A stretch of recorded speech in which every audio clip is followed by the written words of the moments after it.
Chapter 268. The attack of the ninjas was originally a secret. Even he was the last to know about it. Then who was it that leaked the news? Let them all be wiped out and none of them return. Also, what kind of existence was Xianxia village?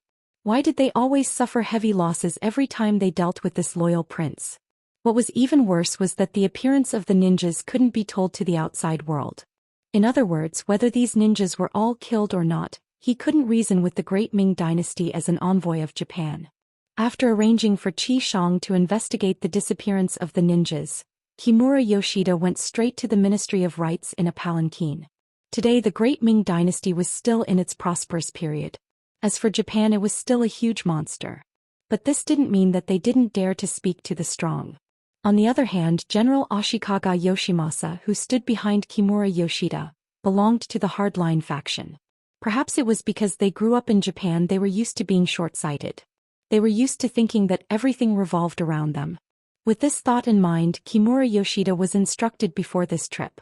He must return to Princess Junko. For this purpose he could even threaten the great Ming dynasty. Under the policy of banning the sea, not long after the great Ming dynasty was defeated by the Walla, the great Ming dynasty was divided into two. He was confident that the great Ming dynasty wouldn't be willing to offend them and treat them as enemies. In the Ministry of Rites, the chief official on duty today was Left Assistant Minister He Wenyuan. He became a scholar when he was young and then he finally stepped on the path of Jinshi. He became one of the representatives of scholars and one of the supporters of Confucianism. He was still very principled. When He Wenyuan saw the arrogant Kimura Yoshida in the reception room and learned that this person actually asked the great Ming dynasty to unconditionally release the previous envoy Aoki Yuki and return the Japanese merchants who were imprisoned in Xianxia village to them, He Wenyuan's face became very ugly. Emissary Mu, Emissary Greenwood committed a crime in the capital of my great Ming, almost injuring an important official of my great Ming. The implications of this matter are too great for me to say anything about, so it's best not to speak of it. As for your second request, I don't know what's going on with that Japanese businessman you mentioned. However, as far as I know, there aren't any merchants imprisoned in Yang Manor. I'm very suspicious of the reliability and veracity of your source of information. Faced with the aggressive Kimura Yoshida, He Wenyuan retorted. Putting aside the fact that Yang Qindong's writing style was excellent, He Wenyuan admired it. With Dong Shuai's reputation alone, why would he need to confine anyone? Not to mention that he was a merchant from another race. If it had been someone else, it would have been possible. After all, businessmen were rich and they could always get some benefits by capturing them. But does Dong Shuai lack money? Baka, are you doubting my words? Do you not believe me? Being blocked by He Wenyuan's words, Kimura Yoshida was naturally very angry, and his tone naturally carried the fire of anger. This isn't a matter of whether I believe you or not. This official is only speaking based on the facts. Since you don't have any evidence, forgive this official for being unable to believe your words. Also, please pay attention to your wording. As far as I know, the word baka doesn't mean anything good, right? He Wenyuan didn't understand Japanese, but looking at Kimura Yoshida's expression, he guessed that it shouldn't be something good, so he reminded him. Here it has to be said that the ancient people of China were broad-minded.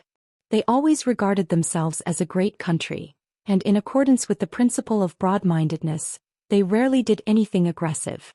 When they were strong, their opponents would often submit to them and pay tribute, and the dirty things they had done before would be forgotten. And once China entered a period of weakness, those small countries that once seemed obedient would jump out one by one, wanting to get a share of the benefits. Under the cycle, the country's territory was getting smaller and smaller, and the feeling it gave people was getting more and more kind. Because Kimura Yoshida understood this, he wasn't afraid of the great Ming. First, he would scare them to achieve his goal. If the tough method didn't work, he would bow his head and admit his mistake and there would be no danger. How could a country that forbade the sea pose a threat to Japan, which was surrounded by the sea? With this in mind, Kimura Yoshida naturally didn't take He Wenyuan's reminder seriously.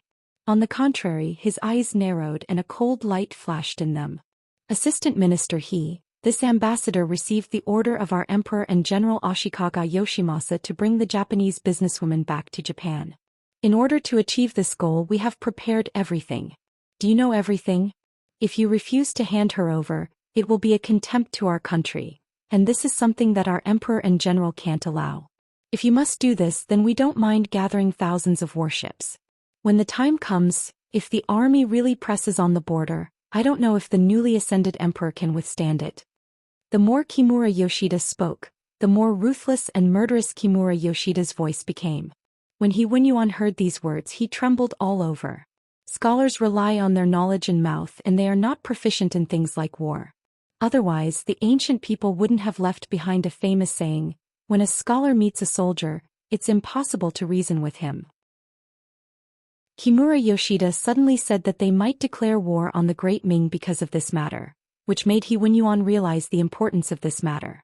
At this moment, this matter was not something he could handle. After a moment of hesitation, he replied, "All right, I understand your request. I will report this matter to our emperor. At the very least, I'll have to ask the envoy to wait for 2 days to see what the outcome will be." Seeing that the threat seemed to be effective, Kimura Yoshida nodded happily. "All right, this envoy will wait for news from your country, but please hurry. After all, this envoy has a good temper, but it doesn't mean that our emperor and general have the same temper." The meeting was over. Kimura Yoshida left the Ministry of Rites Yamen with a smug look on his face. Soon, He Wenyuan's sedan also left the Yamen and went straight to Minister Hu Zhao's residence. He Wenyuan's sudden visit made Hu Zhao, who was resting at home, change into an official's robe and receive the guest in the main hall.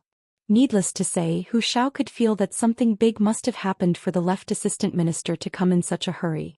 Sure enough, when He Wenyuan explained his meeting with Kimura Yoshida in detail, Hu Zhao's eyes wrinkled. According to the ancestral teachings of the Great Ming, that is, the Great Emperor Yongle Zhu, the Great Emperor of the Ming Dynasty, personally led his troops on a 10,000-li expedition to sweep away the Desert Empress for the second time and return to the imperial court in Beijing. Our dynasty's national power is supreme, it surpasses the ancient times. It controls the north, invades the west, the south, the west, and the barbarians of the west. These words were, no marriage, no reparations, no ceding of land, and no tribute. There was also the meaning of the emperor guarding the country and the emperor dying for the country. It was just that the Great Ming was now divided into two and had just fought a great battle with the Walla. It could be said that the Great Ming had suffered heavy losses and the elites were all dead. Although the military recruitment had now begun, it would take time to recover to its peak. At this moment, if Japan attacked the border at sea, it would undoubtedly be a headache for the Daizong Emperor. We can't fight. Hu Zhao hesitated for a moment before giving an answer that was close to the bottom line. This answer was not different from He Wenyuan's. He also did not want to have any friction with Japan.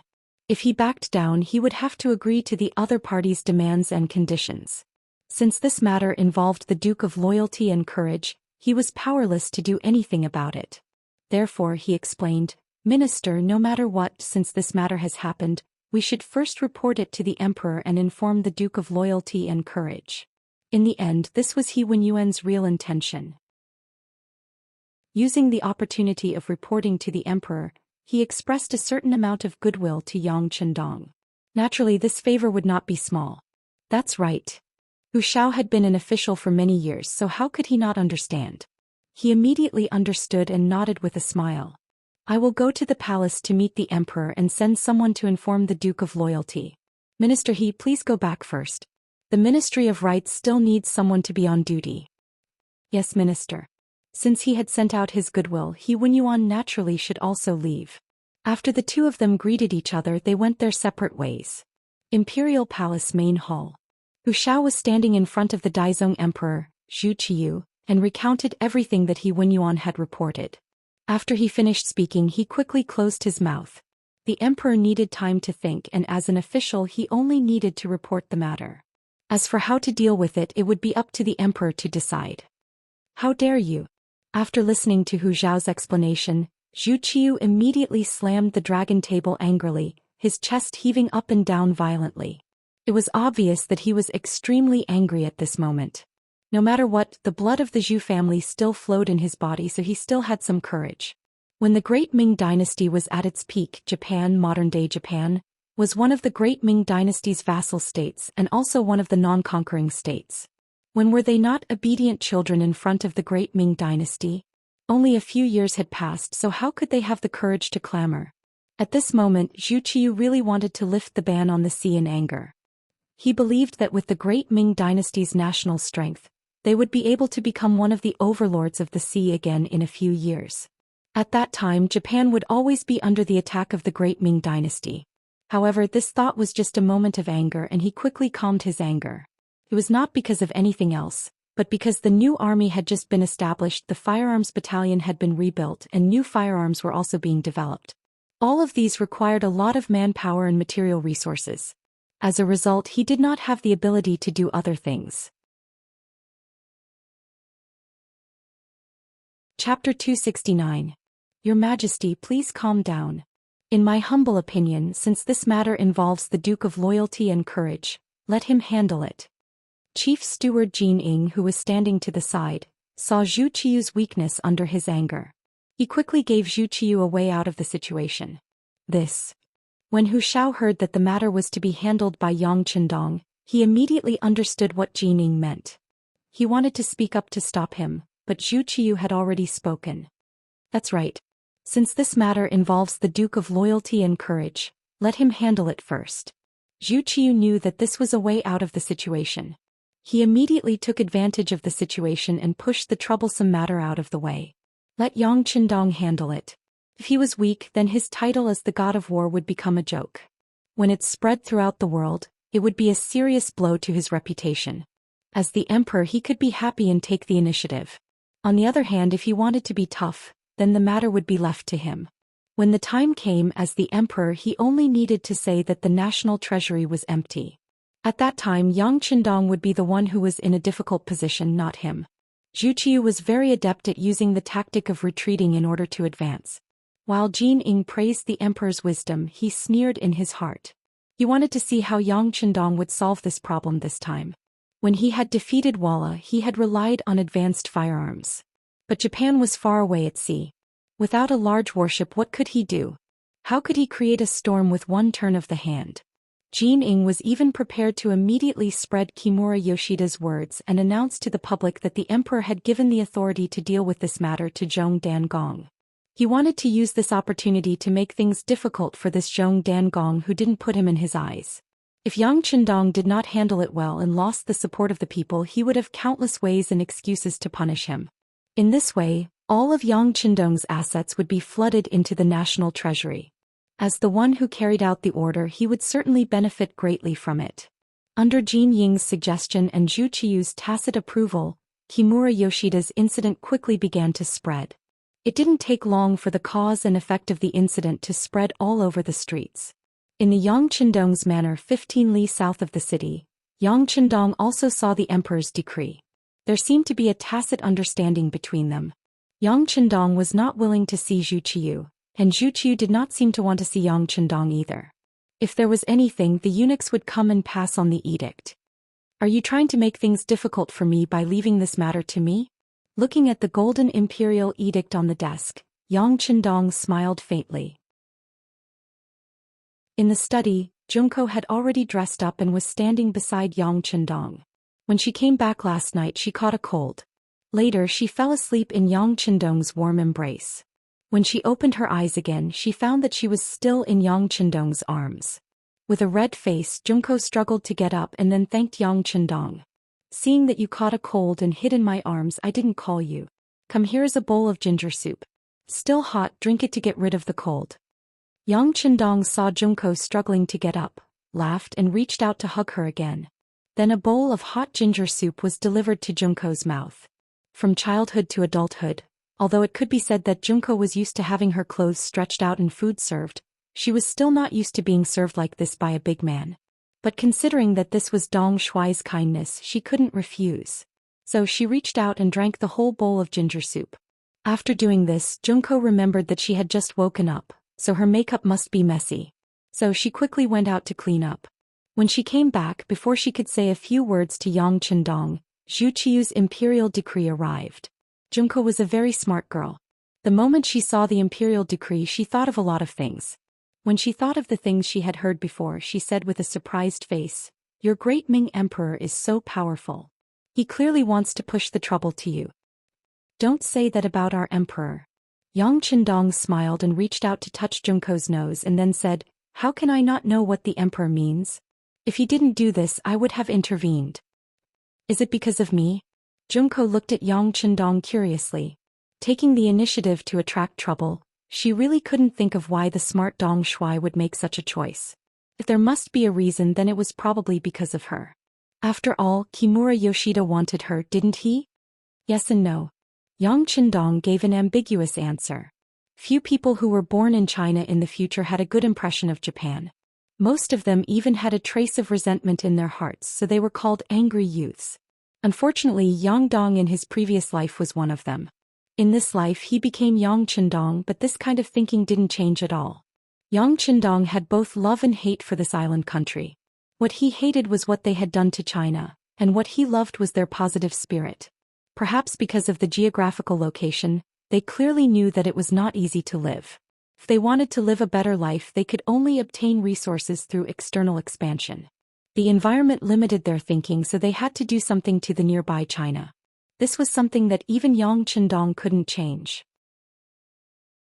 And if he didn't want to see the scene of killing each other, perhaps there was a good way, that was assimilation, or a more vulgar way, annexation.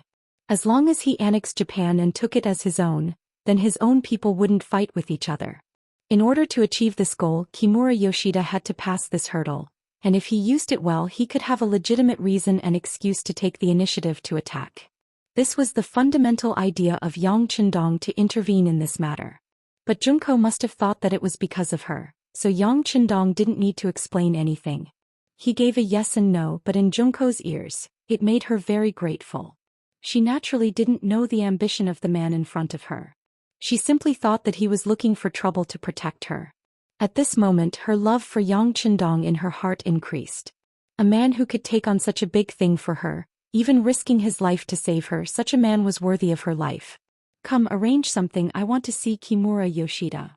Yang Qindong's voice sounded in the study, and soon the voice of Tiger's Mane came from outside. "Young master, we will arrange it." The news that Kimura Yoshida, an envoy of Japan, threatened to invade the great Ming dynasty spread like a whirlwind through the streets of the capital. For a time, everyone was talking about this matter. In the streets and alleys, there were always people in twos and threes talking about it. Perhaps because Japan was one of the vassal states of the great Ming dynasty, and because the capital was not near the sea, the people here didn't feel the trouble of Japan invading the sea, and there was no worry on their faces. They thought that it was nothing more than a small country that needed to be taught a lesson. How dare it provoke the great Ming dynasty? Because they were ignorant, they were fearless. Ordinary people knew too little about the outside world. What they knew was limited, so they were fearless. However, for some scholars and businessmen who had traveled far and wide because they had seen and heard a lot, they would not be so relaxed. The Soaring Heaven restaurant had once been a rather famous restaurant in the capital. A group of noble scions had gathered here, and their sources of information were much wider than those of the common folk. It was precisely because of this that the discussion on this issue was particularly intense. In the hall, a tall and fat young man was expressing his opinion at this moment. Around him, there were about a dozen young masters or young master in brocade robes. Just from their clothes, one could tell that these people were either rich or noble. Speaking of me, Japan has always been paying tribute to the Ming dynasty and is one of the tributary states to the great Ming dynasty. How dare they threaten the great Ming dynasty? In the end, it's because someone stepped on their tail. As the saying goes, even a rabbit bites when cornered, let alone a sea country. This person's voice was clear and precise, and after he finished speaking, the crowd began to cheer. Brother Bai's words are extremely correct. Then based on your words, as long as we don't push them too hard, Japan won't negotiate with us with such an attitude? There was no lack of flatterers in the crowd. On the surface they were asking for advice, but in reality they were praising. It can't be said to be completely correct. It's just the words of one side. Reality should be as such. As long as we can satisfy their demands and conditions, I presume that the situation can take a turn for the better at any time. The man called Brother Bai chuckled, his face flushed red with pride and excitement. Very good. You said it yourself that it's just the words of one side, and in reality, it really isn't entirely correct. A voice suddenly rang out, resounding through the main hall of the Immortal abode. This voice caused the smug Brother Bai's expression to turn extremely unsightly. Looking at the source of the voice, one could see a handsome young master in a white robe. When he saw who had spoken, Brother Bai's expression became even more gloomy. Wangxi, what do you mean by this? The person who had spoken was a student of the Yang Clan Academy, Wangxi. He was also the grandson of the current Minister of Appointments, Wang Zhi. Studying in the Yang Clan Academy wasn't all about studying hard every day. There were days off. In Yang Qindong's words, this was called striking a balance between work and rest. At the same time, he also encouraged his students to delve deeper into life, into the midst of the common people, to experience the various facets of life and understand the needs of the common people. Chapter 270. It was precisely because of this that Wangxi didn't choose to eat at the Immortal abode. Instead, he went to the Flying Sky restaurant, which was much lower in quality. He wanted to experience a different environment, and different people gave him different feelings. However, he didn't expect to hear Yu Yunbi's boisterous speech here. When he heard something that angered him, he couldn't help but retort. According to Yu Yunbi, someone had stepped on Japan's tail. Needless to say, that person was Yang Qindong.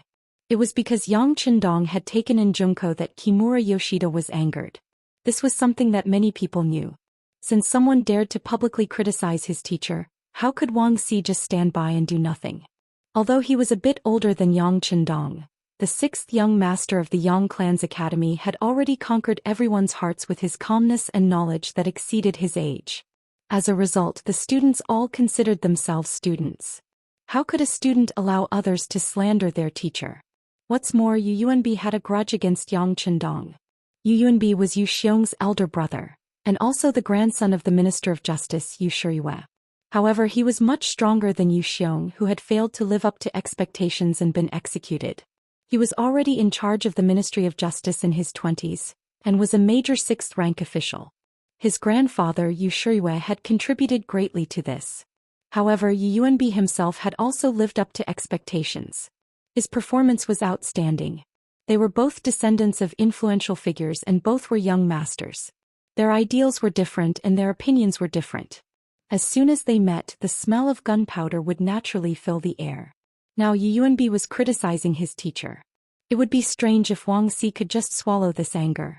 When Yu Yunbi saw Wangxi's accusation, his face became very ugly at first, but soon returned to normal. He walked over with a smile and said, "I was wondering who it was. It turns out to be our editor Wangxi." Wangxi's previous position was Hanlin Academy editor, a 7th-level official position. "Oh, by the way, I heard that you have quit long ago. Now you are a student. You are really promising. If I remember correctly, you are only 1 year younger than me. Why are you getting worse and worse as you live? Why are you still so young?" Yu Yunbi's sarcastic words fell into Wangxi's ears. His expression didn't change. After studying in the Yang Clan's academy for several months, he had learned 70% of how to maintain one's temper. He knew when to get angry and when to do so would only make his opponent angry. Therefore, he didn't pay attention to Yu Yunbi's words. Instead, he corrected the topic and said, "Yunbi, this young master said that your analysis is wrong. Please don't change the topic." Seeing that Wangxi didn't fall for his trick and still didn't let go of his previous words, Yu Yunbi's face darkened and said, "What? My mouth is on this young master's body. Do I need your permission to speak? As for you, you're no longer an official. Why don't you kneel when you see this young master?" "Yunbi, don't be so smug. This young master is also a self-admitted scholar. According to the laws of the Great Ming Dynasty, I don't need to kneel when I see an official. Who do you think you are? How dare you ask me to kneel?" Wangxi's expression was normal.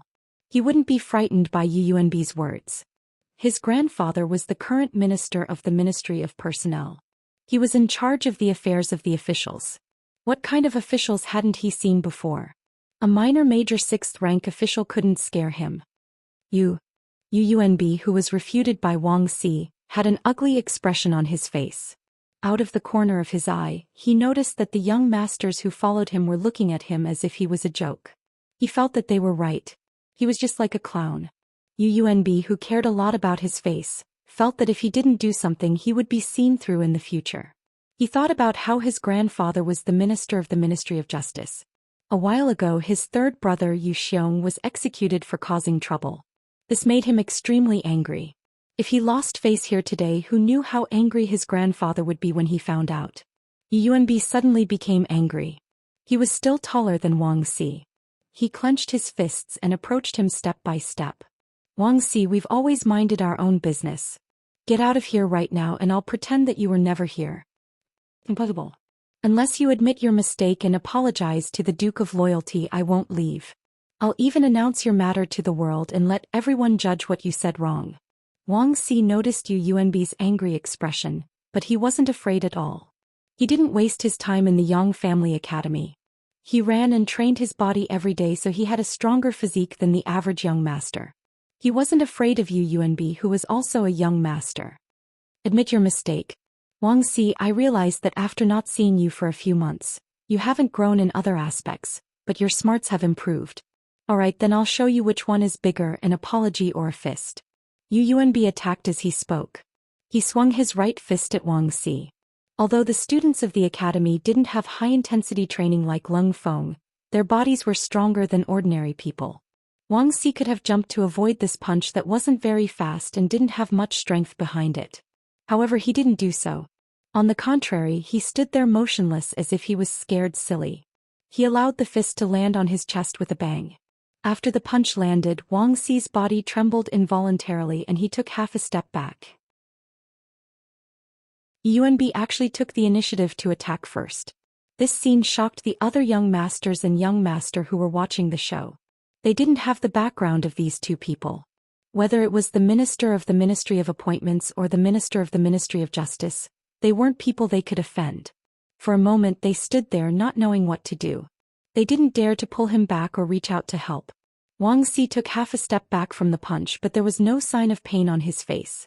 On the contrary, he said calmly, everyone saw it. He was the one who made the first move. Since that's the case, don't blame me for being impolite. After he finished speaking, Wang Si, who had just taken half a step back, suddenly took half a step forward. Using the momentum of this half step, he stretched out his right arm and his entire right shoulder at the same time. Wang Si rotated his waist slightly. According to his usual training, Wang Si injected all the strength in his body into his right shoulder. Then he punched out and hit Yuanbi's body that hadn't retreated in time. One used brute force while the other used skill and the strength of his entire body. Both punched out, but it was obvious who had the upper hand. With just one punch, Yuanbi couldn't help but stagger and fall back as if he had lost his balance. Wang Si, who didn't show mercy, was excited when he saw that his punch was effective. He flew up and followed up, throwing out two more punches. One of the punches hit Yuanbi's nose. Immediately, the sound of bone breaking rang out, followed by blood flowing out. This punch hurt Yuanbi so much that tears flowed out. When he reached out and touched his nose and felt blood, his expression changed drastically. He couldn't help but exclaim, "Ah! Murder, murder!"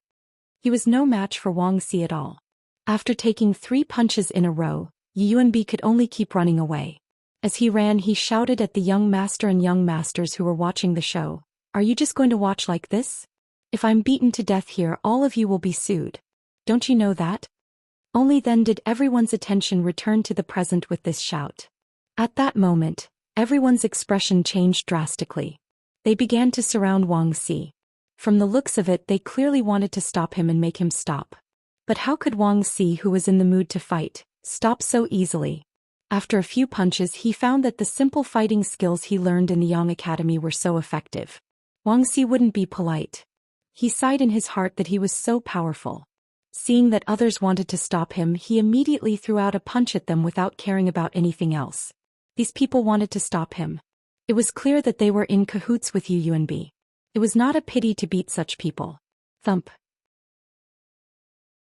After a few more punches, 2 of the young masters who came to stop the fight fell down. The others saw that Wang Si was crazy. They were afraid that he would kill someone, so they didn't care about others and rushed up. In an instant they surrounded Wang Si tightly. Then they hugged his legs, grabbed his hands and held his waist. Wang Si, who was like a tiger who couldn't resist a pack of wolves, was quickly restrained. Yuanbi, who had run to the entrance of the Fei Tian restaurant, saw that Wang Si was restrained and breathed a sigh of relief. At this time he happened to see the soldiers of the warden's office patrolling on the street. He immediately shouted, "Help, someone is killing here." In the courtyard of the Japanese diplomatic mission in the capital, Yang Qindong appeared here under the protection of a group of guards wearing the signature camouflage uniform. Kimura Yoshida had been notified a long time ago. He also wanted to meet the Duke of Loyalty of the Great Ming Dynasty who defeated the Walla's army and protected Junko. At the same time he also made the previous ambassador Aota Yuki stay in the prison of the Great Ming Dynasty, so he waited here for a long time. When the courtyard door opened, Kimura Yoshida didn't go out to greet Yang Qindong. He wanted to show Yang Qindong his power and let him know that he wasn't someone to be trifled with. That way he could take more initiative in the following conversation. The courtyard door opened, but he didn't see Kimura Yoshida coming out to greet him. Yang Qindong, who was in the luxurious carriage, didn't get out. Instead he said to Tiger's Mane outside the carriage in a very cold voice, "They are so arrogant. I'm here but they don't know how to come out to greet me. Since they are so rude, then I'll tear down the door. I'd like to see how long they can last." "Yes." Tiger's Mane answered excitedly. Then he said to Leng Feng beside him, "Tear down the door. If they don't come out, then tear down the courtyard."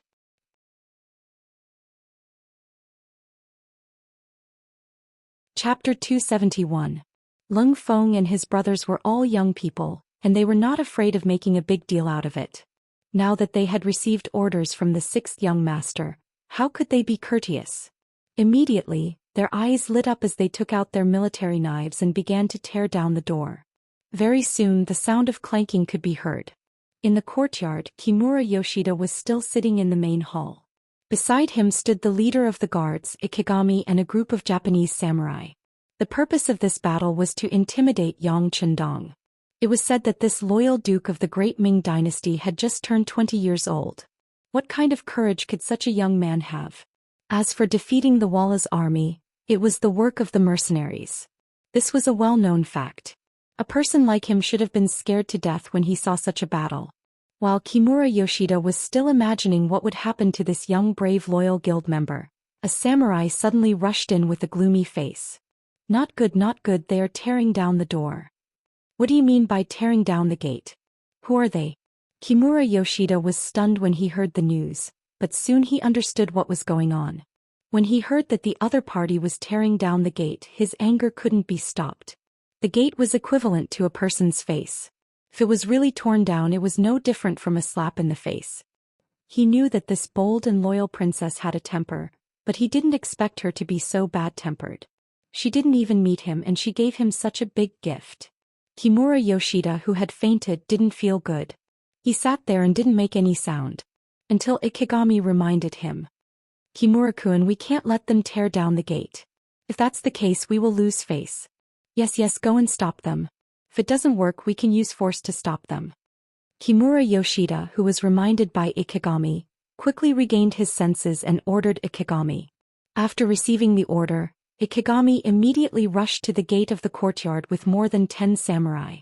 At this time at the gate, more than half of the gate had been torn down. There were also many people of the Great Ming Dynasty who were standing here to watch the show. Ever since Jin Ing deliberately released the news, many people had gathered outside the Japanese diplomatic mission's compound. They wanted to see how their country's god of war would resolve this matter. Was he really going to lower his head, or was he going to be as domineering as before? Now it seemed that he had made the right decision to come. Although the loyal duke was young, he was indeed hot-blooded. He tore down the door without saying a word. This was even more satisfying than watching a show. And during the process of removing the gate, who knows how many people were cheering. They were cheering for the Duke of Loyalty and Courage. They clapped their hands to express their satisfaction. "What are you doing? Do you know where this is? How dare you cause trouble here? Arrest them all." Qi Shang finally appeared. When he saw that there was only a frame on the left of the door, his eyes burned with anger. With Qi Shang's shout, more than 10 warriors behind him rushed out, heading straight for the Leng Feng soldiers who were prying open the door with their bayonets. "Take them down." Tiger's Man had been paying attention to the movement at the door for a long time. When he saw that the Japanese warriors were about to make a move, it was exactly what he wanted. Without saying a word, he gave the order to Captain Qiuvi, who was standing beside him. As the captain of the first guard by Yang Qindong's side, Qiuvi had a calm personality and excellent skills. When he heard Tiger's man's order, there was no way he would be polite. He personally led 10 of his team members to meet the seemingly aggressive Japanese warriors. The guards and the Japanese warriors were not on the same level at all. To be able to enter the guards and be responsible for the safety of the 6th young master, which one of them was not the best of the best. They were just dealing with ordinary Japanese samurai. To put it in a slightly exaggerated way, even if they were to let the other party use only one hand, they could still easily win. As Qiuvi led his brothers to make a move, the Japanese warriors who rushed out were quickly knocked down to the ground one by one. Their important joints were hit hard, making them fall to the ground and constantly wail. Not only the ordinary Japanese warriors, but even Qi Shang could not escape. The captain of the guards, who was taken care of by Qiuvi, was punched in the throat by the captain of the guards. He felt that it was very difficult to swallow. Then he was punched in the face and blood splashed out. When he was knocked down to the ground by a sweeping kick, he was completely passive and had no power to fight back. The Japanese warriors were knocked down to the ground and the door frame was completely removed. When Yang Qindong's luxurious carriage could enter, the carriage drove into the courtyard and scrupulously. Behind them, the cheers of countless people of the great Ming dynasty could be heard. In the courtyard, Kimura Yoshida came out of the main hall and saw the luxurious carriage in front of him. Not seeing Qi Shang and his warriors, Kimura Yoshida's face became very ugly, but he was stubborn. In order to maintain the dignity of Japan, he still stood in place and shouted loudly, "Who are you? Why don't you salute me when you see me?" But as soon as he finished speaking, he was met with a raised whip. The whip hit him right in the middle, and a bloody wound appeared on Kimura Yoshida's body. It was Beta Persei who was driving the carriage.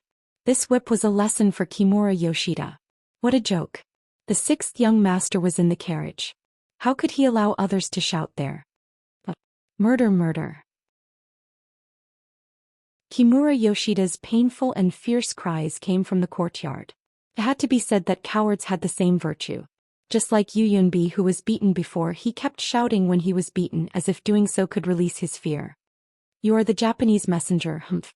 You are really a disgrace to the Japanese. In the luxurious carriage, Yang Qindong's voice slowly came out. This voice was not very loud, but it sounded like thunder in Kimura Yoshida's ears. He remembered that this was not Japan and he was not in his own courtyard. He was now a Japanese messenger representing the face of Japan. At the thought of this, his expression changed again and again. What he did just now was really a disgrace to Japan. If this matter was spread back to Japan, General Ashikaga Yoshimasa would be the first to not spare him. As the representative of Japan's Bushido, General Ashikaga Yoshimasa hated timid and irresponsible people the most.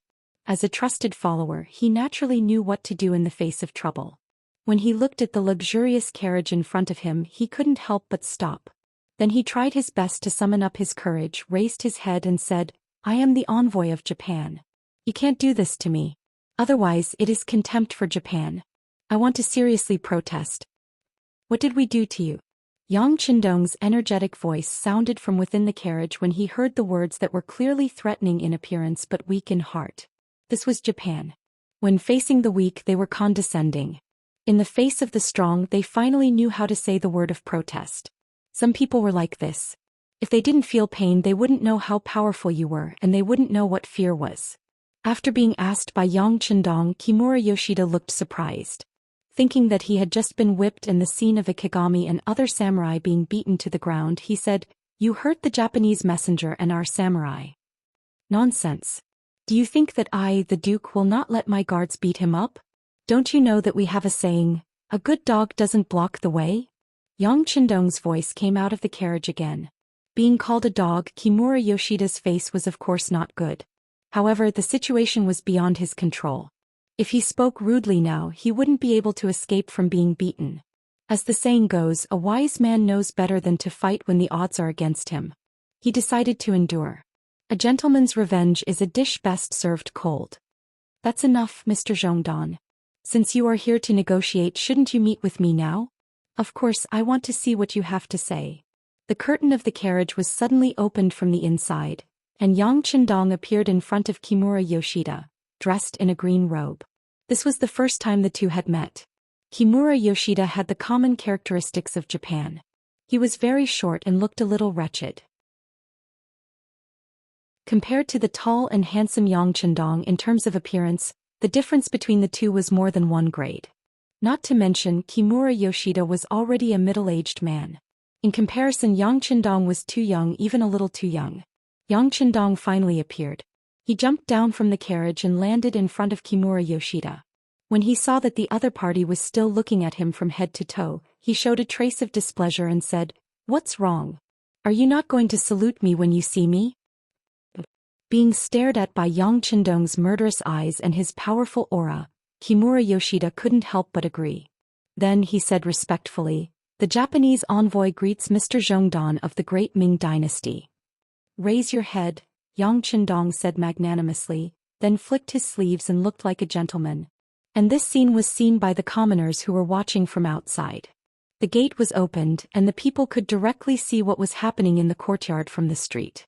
When they saw the Japanese envoy hurriedly salute Dong Shuai when he saw him, they immediately felt happy. Some people even cheered directly.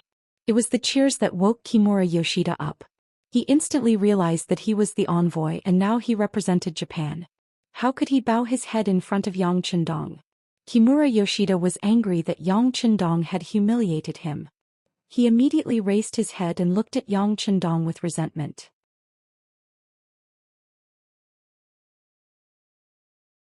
Chapter 272.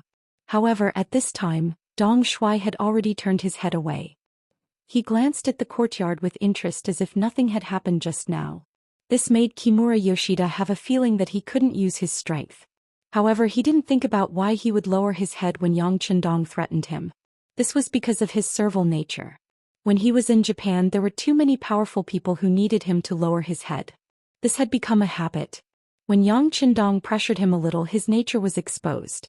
Kimura Yoshida, who was dissatisfied, felt that he seemed to have fallen into a disadvantage from the beginning.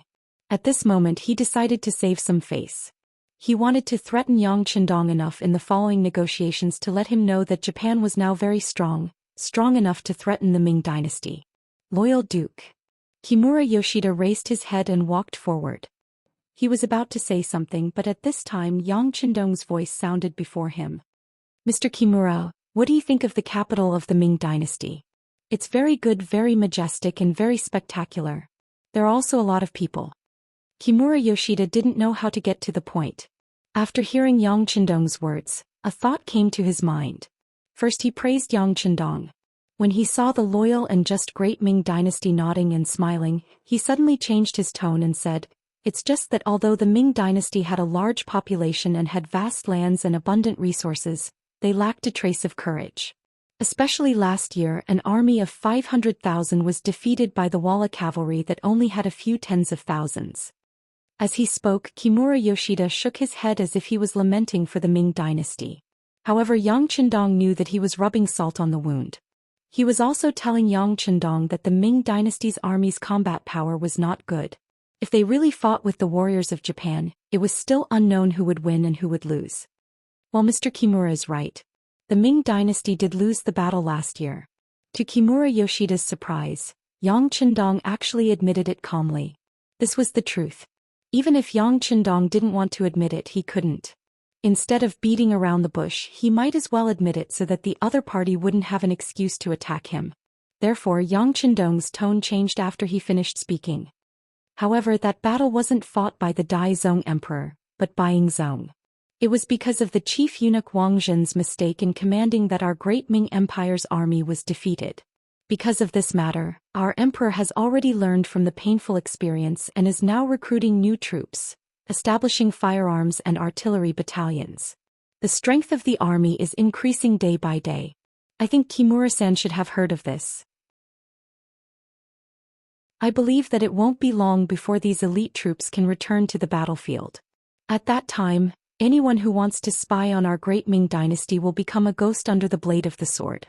Yang Chendong spoke unhurriedly as if he was repeating an extremely ordinary matter. Kimura Yoshida curled his lips in disdain. Of course, he heard that the great Ming Empire was training new troops, but he wasn't optimistic about it. It was difficult for an army without enough training to play a role on the battlefield, especially for new recruits who had never been to the battlefield. They couldn't make people feel the slightest fear. Therefore he was not afraid of what Yang Chendong said. On the contrary, such a demonstration would only have the opposite effect. It would only prove that the current Great Ming dynasty was extremely weak. Perhaps Japan could take this opportunity to enter and ask for benefits. Kimura Yoshida was still disdainfully pouting, but all of this changed because of Yang Chendong's next words. Soon his face became heavy. By the way, there's one thing that I forgot to tell Kimura-san. Our Great Ming Empire has already established a friendly relationship with the sea mercenaries. If Japan really wants to send troops, I'm afraid that they will have to go through them first. As soon as the matter of the mercenaries was mentioned, Kimura Yoshida finally stopped being arrogant and looked very serious. If it was a month ago, Kimura Yoshida didn't care about the mercenaries. However, on the sea route from Japan to the Great Ming dynasty, he happened to encounter a group of mercenaries on the sea. They were dressed in pure white military uniforms, and they used powerful artillery to suppress and stop the ship he was on. Not only that, but they also took away all the valuable things on the ship. In the face of all this, Kimura Yoshida and his subordinates could only stare blankly at each other. After witnessing the power of the enemy's powerful cannons, which could create huge waves when they entered the sea, they were really scared. This kind of firearm should not be owned by human beings. They knew that if they really wanted to fight back, they would only have one result, and that was to die in the sea. They were in the sea. They were robbed on the way, and it was done by the mercenaries. How could Kimura Yoshida forget this kind of thing? Now that Yang Chendong reminded him that if he wanted to attack the Great Ming Empire, he might have to become enemies with the mercenaries. The fear in his heart rose spontaneously. He didn't know why, but the only thing that flashed in his mind was the loud roar caused by the heavy artillery falling into the sea. Kimura Yoshida was stunned. Yang Chendong knew that his threat had worked. His arrangement of Lung Feng's robbery was even more effective. He was afraid that the opponent would be incomparably terrified. They should be well behaved for a period of time and wouldn't grumble in front of others. While Yang Chendong was still thinking about how perfect his plan was, outside the courtyard, an inconspicuous woodcutter came to Yang Wu, who was standing guard outside the courtyard, and whispered something to him. Yang Wu's expression changed. He walked past the cold front and came to Yang Chendong's side. "Young master, there's a small problem." When Yang Wu told Yang Chendong the news he just received, Yang Chendong's expression darkened, but he quickly returned to normal. When he turned to look at Kimura Yoshida, he said coldly, "Your wish to see me has been fulfilled. I've also given you the warning you should give. If you still want to continue doing wrong, I'll accompany you at any time. Mr. Kimura, you should also take care of yourself. Don't cause trouble for the master behind you." It seemed like a kind reminder, but it also seemed like a threat. After Yang Chendong finished speaking, he turned around and returned to the carriage. Everyone immediately left, leaving Kimura Yoshida with a clear view of their backs. It wasn't until a long time after Yang Chendong left that Kimura Yoshida came back to his senses. Recalling everything that happened, he was surprised to find that from the beginning to the end, it seemed that the initiative was in the hands of the other party, and he had been passive. Even the choice of war was forced by the other party. What about the peace talk? What about the promise of getting Junko from him? It seemed that everything was over before he had the time to mention it. After Yang Chendong and his group left the Japanese embassy, they went straight to the Ministry of Justice. The news reported by Yang Wu was released by the Security Bureau. Wang Si and Yu Yuanbi fought and were caught by the people of the 5 cities' warden's office. They were sent to the Supreme Court. After a simple interrogation, they were transferred to the Ministry of Justice and finally sent to the Ministry of Justice's prison. In such a short time, so many things happened, and the efficiency of the case was so fast that it was shocking. It would be strange if things were simple. Whether it was Wang Si or Yu Yuanbi, they both had the backing of a minister. But even so, they were sent to the Ministry of Justice's prison. It was obvious that someone wanted to take the opportunity to make trouble. He could even guess the person behind the scenes. It seems that the death of a grandson can't make some people stop. Do they have to force me to eradicate them all? Yang Chendong thought angrily. Some people didn't know what was good for them. Outside the carriage, Tiger's Mane's voice suddenly sounded. "Young Master Yang-san is here. Let him in the carriage." Hearing that even the deputy director came in person, Yang Qindong felt a little relieved. Now that he could get first-hand information, he had more options to deal with the next situation. The horse carriage did not stop. Yang San only lightly jumped and entered the horse carriage. "Greetings, young master. No need to be so polite.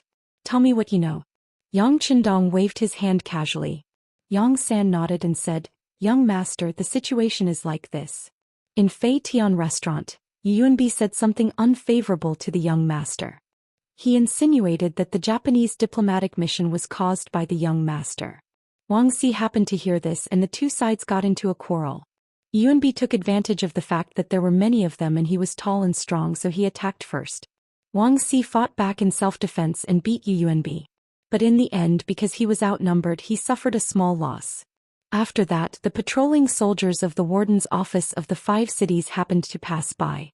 They took everyone away and sent them to the Supreme Court. After knowing their identities, the Supreme Court transferred the case to the Ministry of Justice.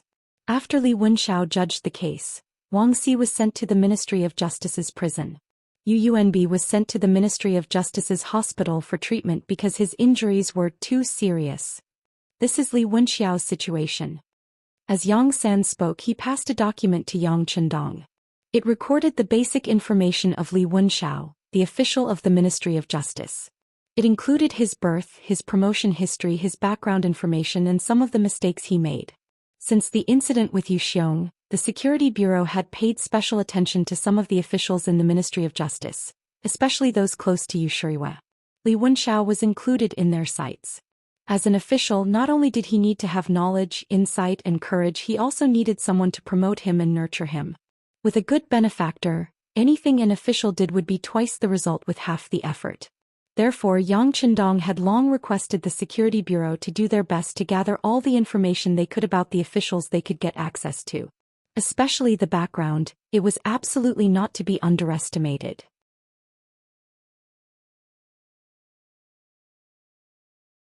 Chapter 273. The information was placed in front of Yang Qindong, but before he could flip through it, Yang San continued. Su Youzhen also sent a message, asking if we need him to take action. Su Youzhen was no longer a 6th grade official like last year, but a 3rd grade official. With the support and control of Yang Qindong, he was on the rise. Now that he was the left assistant minister of the Ministry of Justice, he could naturally intervene in this matter. Him. Yang Qindong first glanced at Yang San with a puzzled expression. Following which, a plan began to rapidly form in his mind. He is really thoughtful. Since this is the case, I believe that he will need some things to establish himself after entering the Ministry of Justice. In that case, I will lend him a hand. How about this? You personally pass on a message to him and ask him to do this. Half an hour later, the entrance of the Ministry of Justice was filled with brave soldiers at this moment. The soldiers of the Great Ming Dynasty who were responsible for the security of this place were nervously holding the spears or sabers in their hands, looking at the large luxurious carriage parked in front of them with vigilance. Such a large carriage with such specifications could be counted on one's fingers in the entire capital, but this was the only carriage with black rubber wheels. It had almost become a symbol of Yang Qindong. No matter where he appeared, it was difficult not to attract attention. When Yang Qindong appeared here, he was naturally recognized at the first moment. But it was precisely because of this that the soldiers in charge of the security of the government were particularly nervous. Anyone who was well informed knew that this luxurious carriage belonged to the East Marshal and the army god. When facing the Walla army, it was the army god who defeated them with his own strength. Not only did he kill the 2 younger brothers of the Walla leader Yes Hen, but he also made them suffer heavy losses. At the same time, he also saved more than 70,000 soldiers. Even now, there were still many newly recruited soldiers who were among the 70,000 soldiers. In the entire capital, countless people had set up a longevity tablet for the army god. When such a person came to the Ministry of Justice, how could these ordinary soldiers resist him? The soldiers guarding outside the door did not know why Yang Qindong came. The only thing they could do was to keep an eye on the carriage and send someone to inform the officials in the yamen. Fortunately, the carriage didn't seem to have any intention of moving forward after reaching this point. The war god didn't make things difficult for them, and all the soldiers breathed a sigh of relief. The atmosphere seemed to be slowly easing. All of this continued until an official walked out of the yamen. Judging from his official robes, he should be a fifth-rank official of the imperial court. As soon as this person appeared, he saw the luxurious carriage blocking the entrance of the yamen. His eyes were filled with anger and his hands involuntarily moved behind his back. He raised his head and puffed out his chest as he said, "Who are you? How could they block the entrance of the Ministry of Justice? Are you trying to rebel?" This accusation was not small at all. In ancient times, as long as it was related to rebellion, 9 generations of the family would be executed. This official said this in front of so many people. It was obvious that he wanted to put a huge accusation on Yang Chendong so that he would be careful with his words and actions. The only luxurious carriage in the capital was in front of them, but this official acted as if he didn't see it. Moreover, he immediately put a huge accusation on them. If he said that he came to solve the problem with good intentions, no one would believe him. As soon as the accusation of rebellion was mentioned, everyone's expression changed. Even Beta Persei, who was driving the carriage, had an unfriendly expression. He glared fiercely at the fifth-rank official in front of him. The other guards and Leng Feng who came with him also emitted a murderous aura. They looked as if they would tear this person into pieces at the slightest order. Ha ha ha. When the atmosphere reached its peak, laughter suddenly came from within the luxurious carriage. It was this laughter that made those Leng Feng members, who were unable to suppress their resentment, feel happy. Their murderous aura was invisible.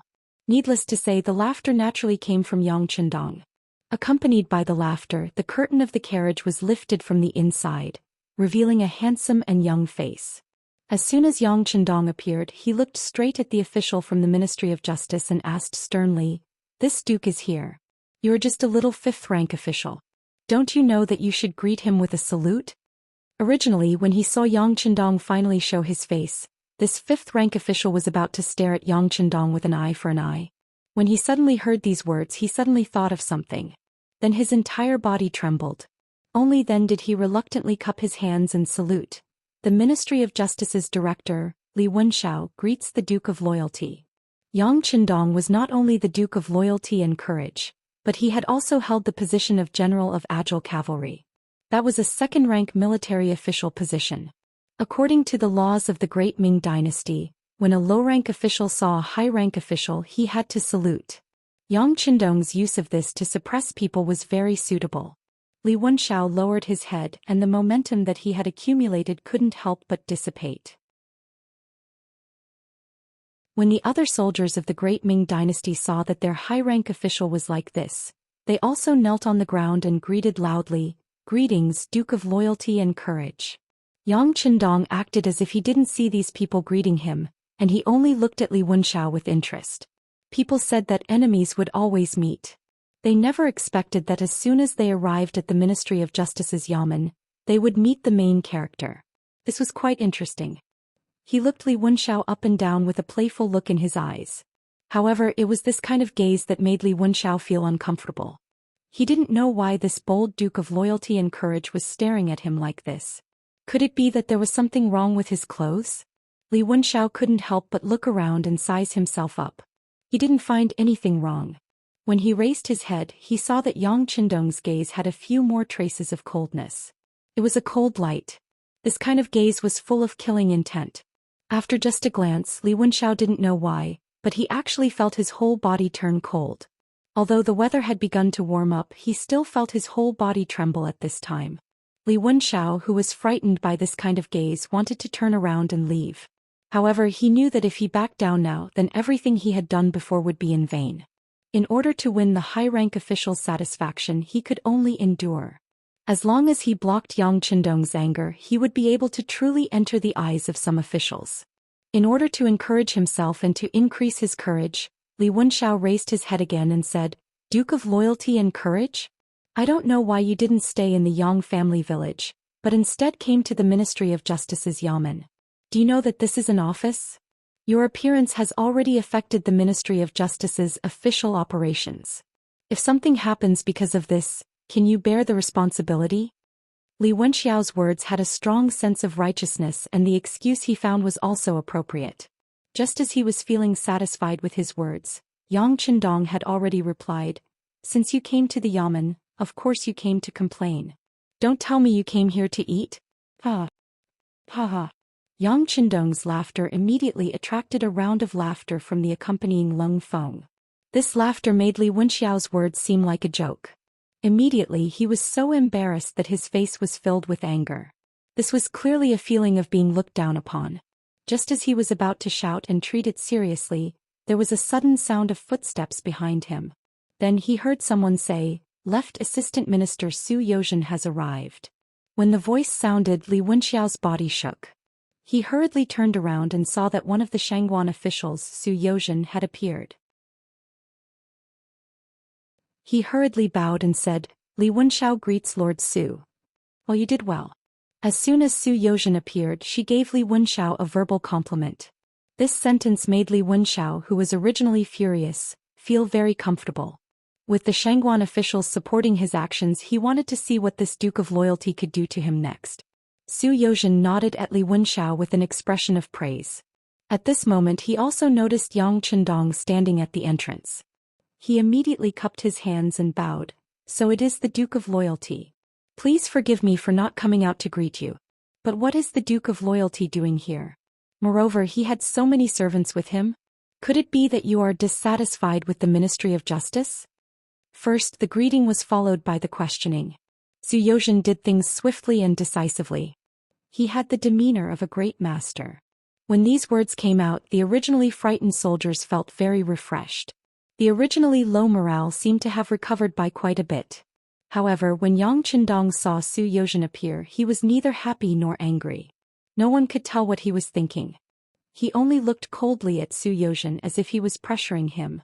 However, Su Yozhen was a third-rank official of the imperial court. His wisdom and courage were far from what Li Wenxiao, a fifth-rank official, could compare to. Facing this kind of gaze, he was not afraid at all. He still looked at him with a calm expression. The two people's gazes looked at each other in the air for a full 10 seconds. When no one was able to gain the upper hand, Yang Qindong said, "Since I came to your Ministry of Justice, of course I have to do a case. I have a complaint here against an official. Please accept it, Lord Su." With a wave of his hand, a complaint appeared in his right hand. He handed it to Tiger's Mane, who was waiting on the side. Then he handed it to Su Yozhen. She reached out her hand and took the complaint paper. After casually glancing at it, Su Yozhen's expression changed. Then he inadvertently glanced at Li Wenxiao.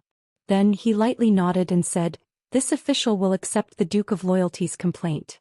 The Ministry of Justice will also enforce the law. We will definitely give the Duke of Loyalty a satisfactory explanation." "Very good. I hope Lord Su can do as you say. Of course, if you wish to show favoritism, I don't mind submitting a memorial to the Emperor. At that time, it won't just be the defendant who is being investigated. Your Ministry of Justice will also be implicated. Let's go." After Yang Qindong finished speaking, he turned around and left without a trace of reluctance. However, it seemed that he was blocked by Su Yozhen.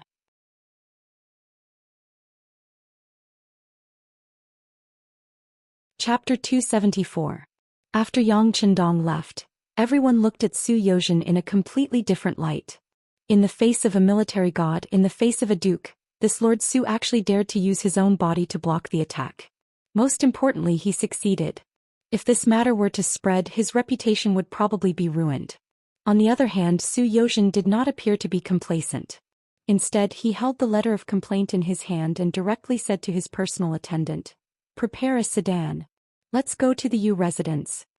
The Yu residence was naturally the residence of the Minister of Justice, Yu Shiyue. In less than an hour, Su Yozhen had already appeared in the main hall of Minister Yu's residence where he received guests. Yu Shiyue somewhat looked down on this subordinate of his.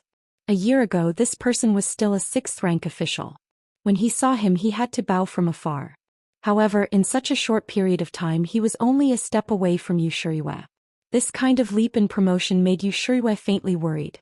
However, regardless of whether he wanted to see him or not, since he was here, he still had to invite him into the residence. Otherwise, if word got out, everyone would say that he was immature and did something wrong. In the main hall, Yu Shiyue sat down. After the servants served tea, Yu Shiyue said with a straight face, "Lord Su, may I know the reason for your visit? If you want to talk about Bai Er's case, then forget it." As his relative, this official needs to avoid suspicion. Seeing Yu Shiyue so serious and saying that he would not care about the fight between Yu Yuanbi and Wang Si, a trace of mockery flashed in his heart. If he really did not care, why would Li Wenxiao stand up for him? Why would Yu Yuanbi lie in the medical hall and Wang Si be imprisoned in the Ministry of Justice's prison? He did not say anything in his heart. However, he didn't say anything. Some things were just like that. Everyone knew what was going on, but what they said wasn't what they thought. This was also one of the ways of being an official. Lord Yu, I'm not here because of the children's fight. Someone has filed a lawsuit against Li Wenxiao, an official of the Ministry of Justice. They say that he took bribes from the defendant and made several false and unjust cases. This is the complaint. Please have a look, Lord Yu. With a very respectful expression, Su Yozhen handed the complaint paper from Yang Chendong to Yu Shiyue. She had thought that Su Yozhen was here to talk about her grandson's case. Although this case was not big and the details of the case were not serious, it still involved two ministers. It could be said that it was very important. It was reasonable for Su Yozhen to come here and say something bad about him. After all, everyone had the desire to improve themselves. However, when Yu Shiyue heard that Li Wenxiao was involved in the case, her face turned serious. Just 4 hours ago, Li Wenxiao sent a trusted aide to report that Yu Yuanbi had been arranged to rest in the medical office by him. Wang Si had been thrown into prison and needed to be cleaned up. Yu Shiyue had a good impression of Li Wenxiao's actions.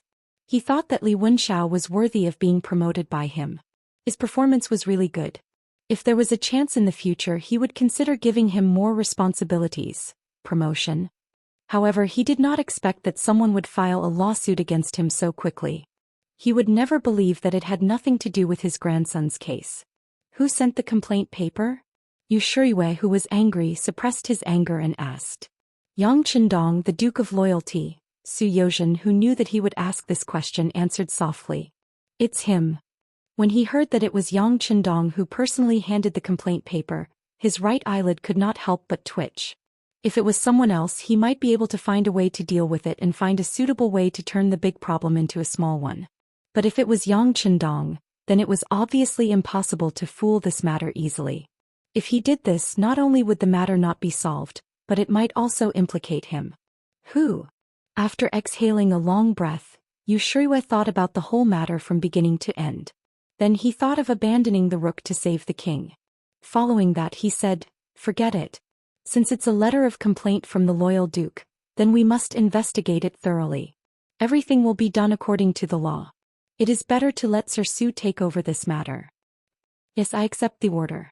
Su Yozhen wanted this result. No matter what, Li Wenxiao was also a person promoted by Yu Shiyue. If he started the investigation without even a greeting, it would seem a bit aggressive. Some of his colleagues found out, they would think that he was threatening his superior. However, with this trip and Minister Yu's permission, all of this was within his expectations. After all, anyone would be willing to sacrifice themselves for Li Wenxiao, a fifth-ranked martial artist. And with Yu Shiyue's reply, no one would be able to say anything about it. After finishing the business, Su Yozhen got up and said goodbye. He quickly left Yu Manor.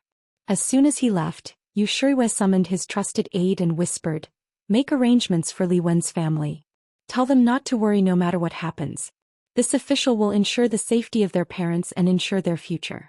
Tell them not to speak or act recklessly. Yu Shiyue was so worried because when Li Wenxiao was promoted, he had received a lot of gifts from him. As the saying goes, one's hands are soft when one receives gifts.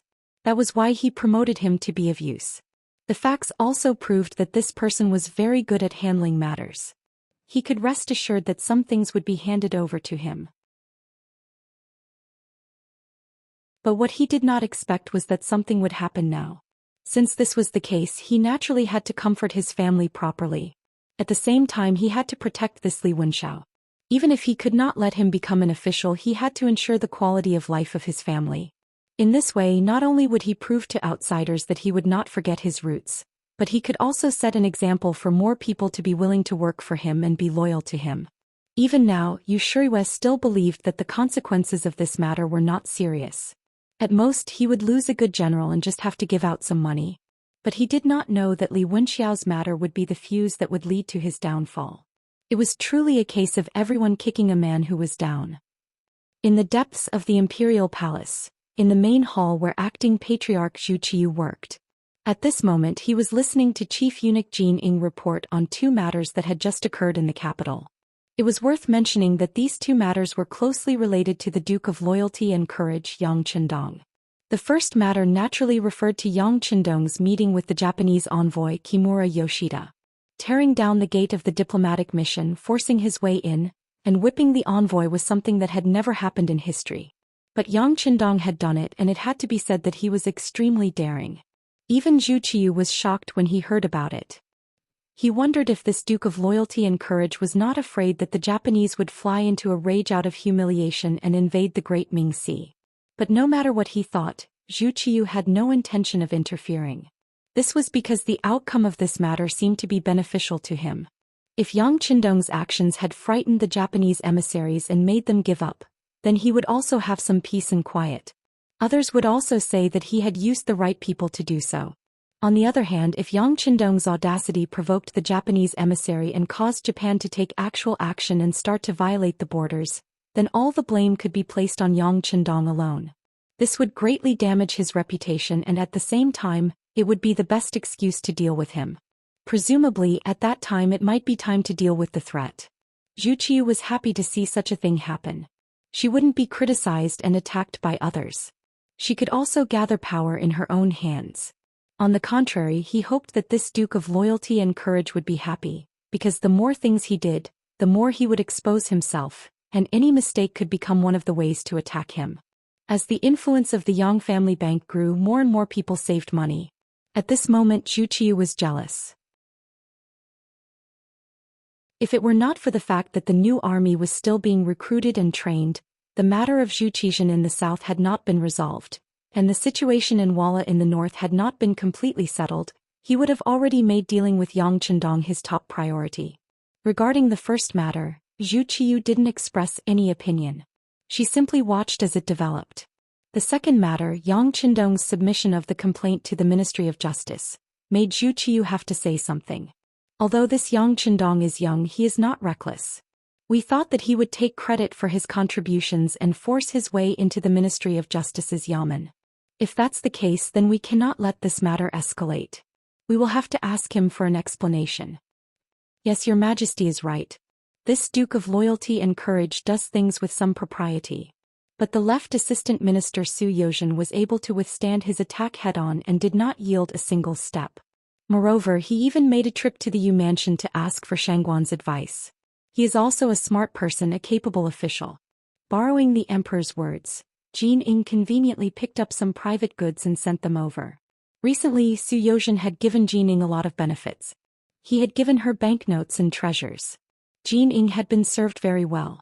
After receiving so many benefits from others, Jin Ying had to put in a few good words for them at the crucial moment to give the emperor extra credit. This was what Jin Ying needed to do. As expected, once these words were said, Zhu Qiu nodded repeatedly and said, "Beloved official Su is indeed a talent. Most importantly, he has many grievances with the Duke of Loyalty and Courage. You can rest assured using this kind of person.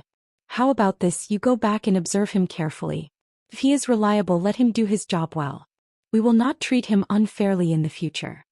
Su Yozhen had once caused trouble for Yang Qindong when Zhu Qian was still in power. First he had impeached him, then he had recommended him. Everything he had done could be made public and no one could say anything about it. Even Yang Qindong did not seem to be able to retaliate against these methods. An official like this who did not fear powerful officials and had his own methods, of course Zhu Qiu would like him. At least he knew that this person's existence could somewhat curb Yang Qindong's forceful momentum. This was enough for him to be of great use.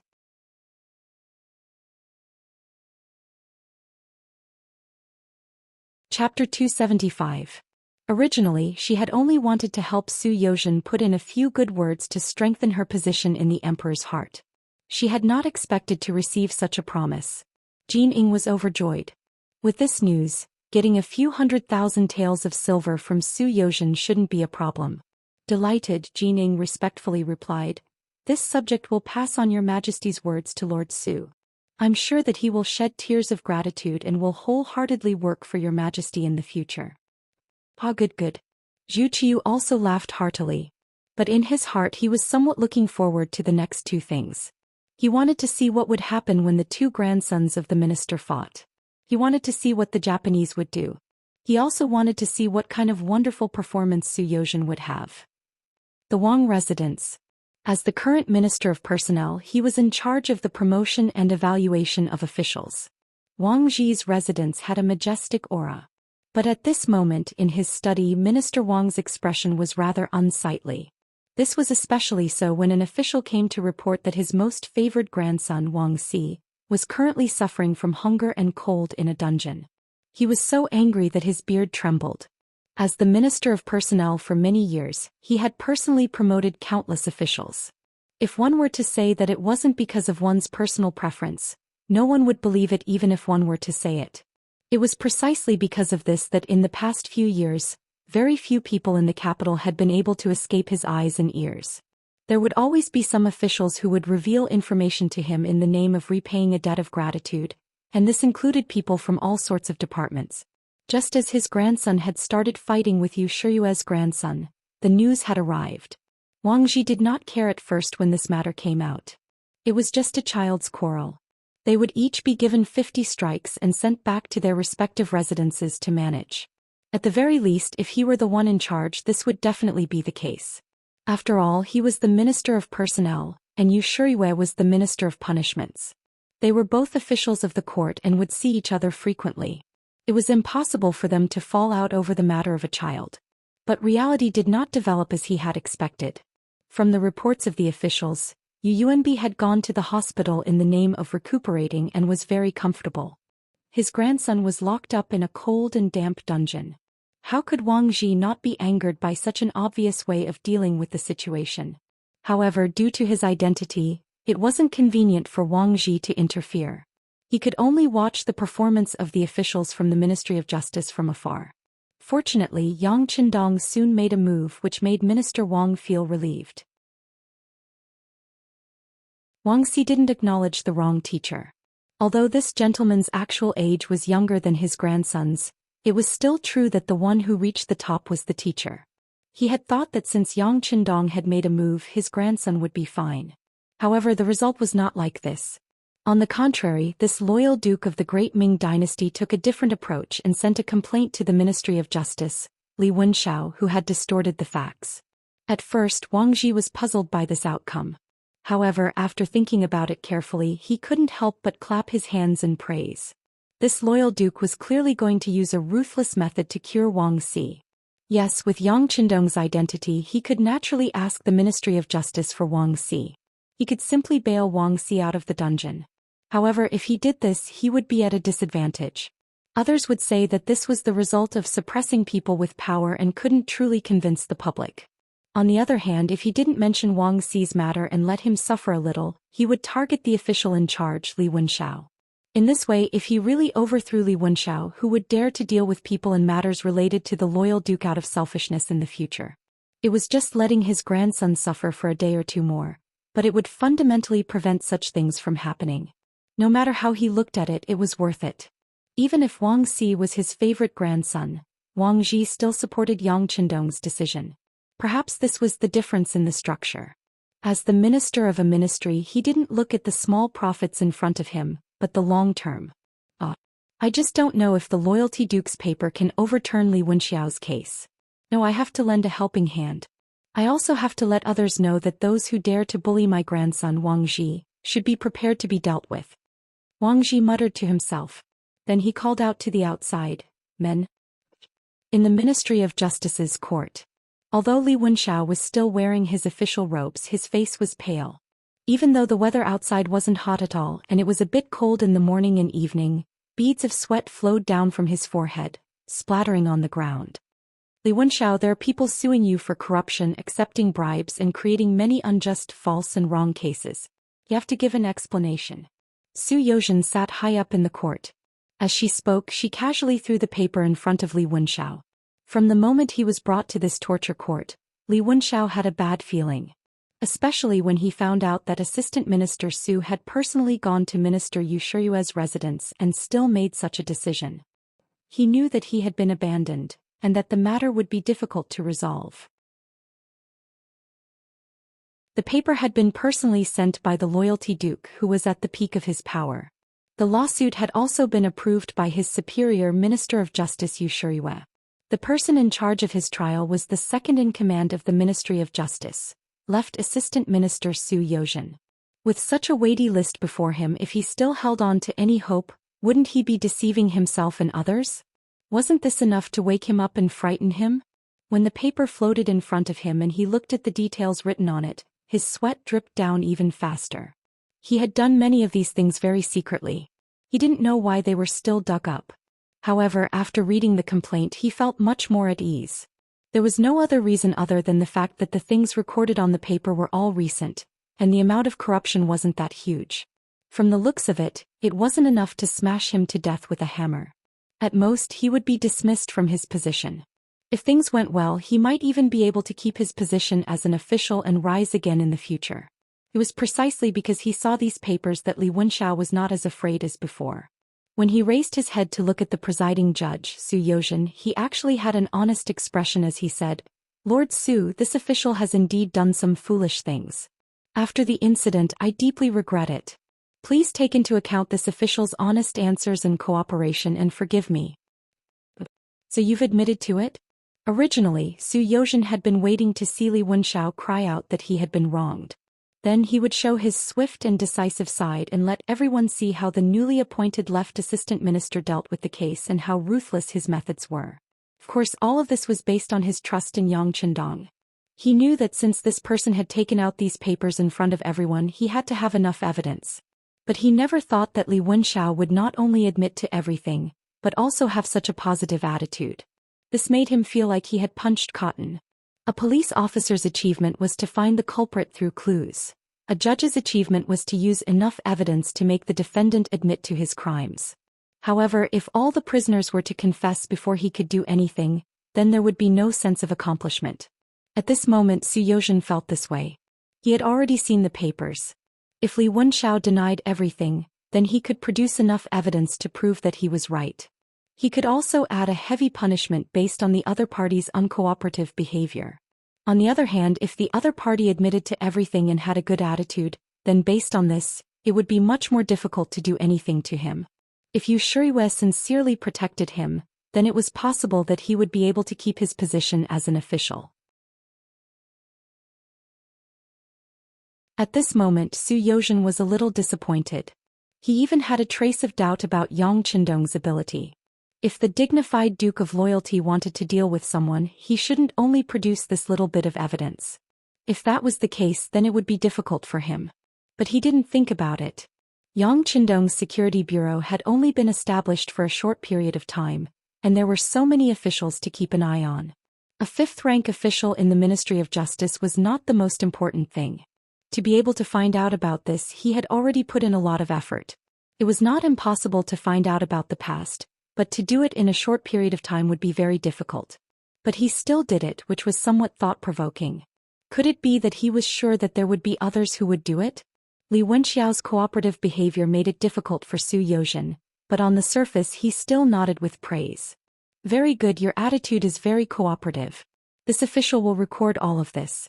As for how to deal with it in the end, I still need to discuss with a few officials before the final decision can be made. For now, leave. Before the word hall could be said, a small official from the Ministry of Justice came to Zhou Xian's side and whispered a few words in his ear. At the same time, he took out a stack of papers from his sleeve and placed it on the table. Then he slowly retreated. Zhou Xian's gaze fell on the table in front of him and looked at the densely written papers. When he raised his head to look at Li Wenxiao, who was standing below the stage, he couldn't help but shake his head. Then he said, "Come, strip him of his official robes." Li Wenxiao, who was originally waiting to leave, suddenly saw Zhou Xian's attitude change. At the same time, his heart was beating like a drum as he shouted, "Official Zhou, why are you doing this? Why are you doing this? Why? Seeing that you and I are colleagues, you can see for yourself." Zhou Xian pushed his hand on the table and the thick papers fluttered in the air. When they landed on Li Wenxiao's feet, he lowered his head and looked up. Then he fell to the ground.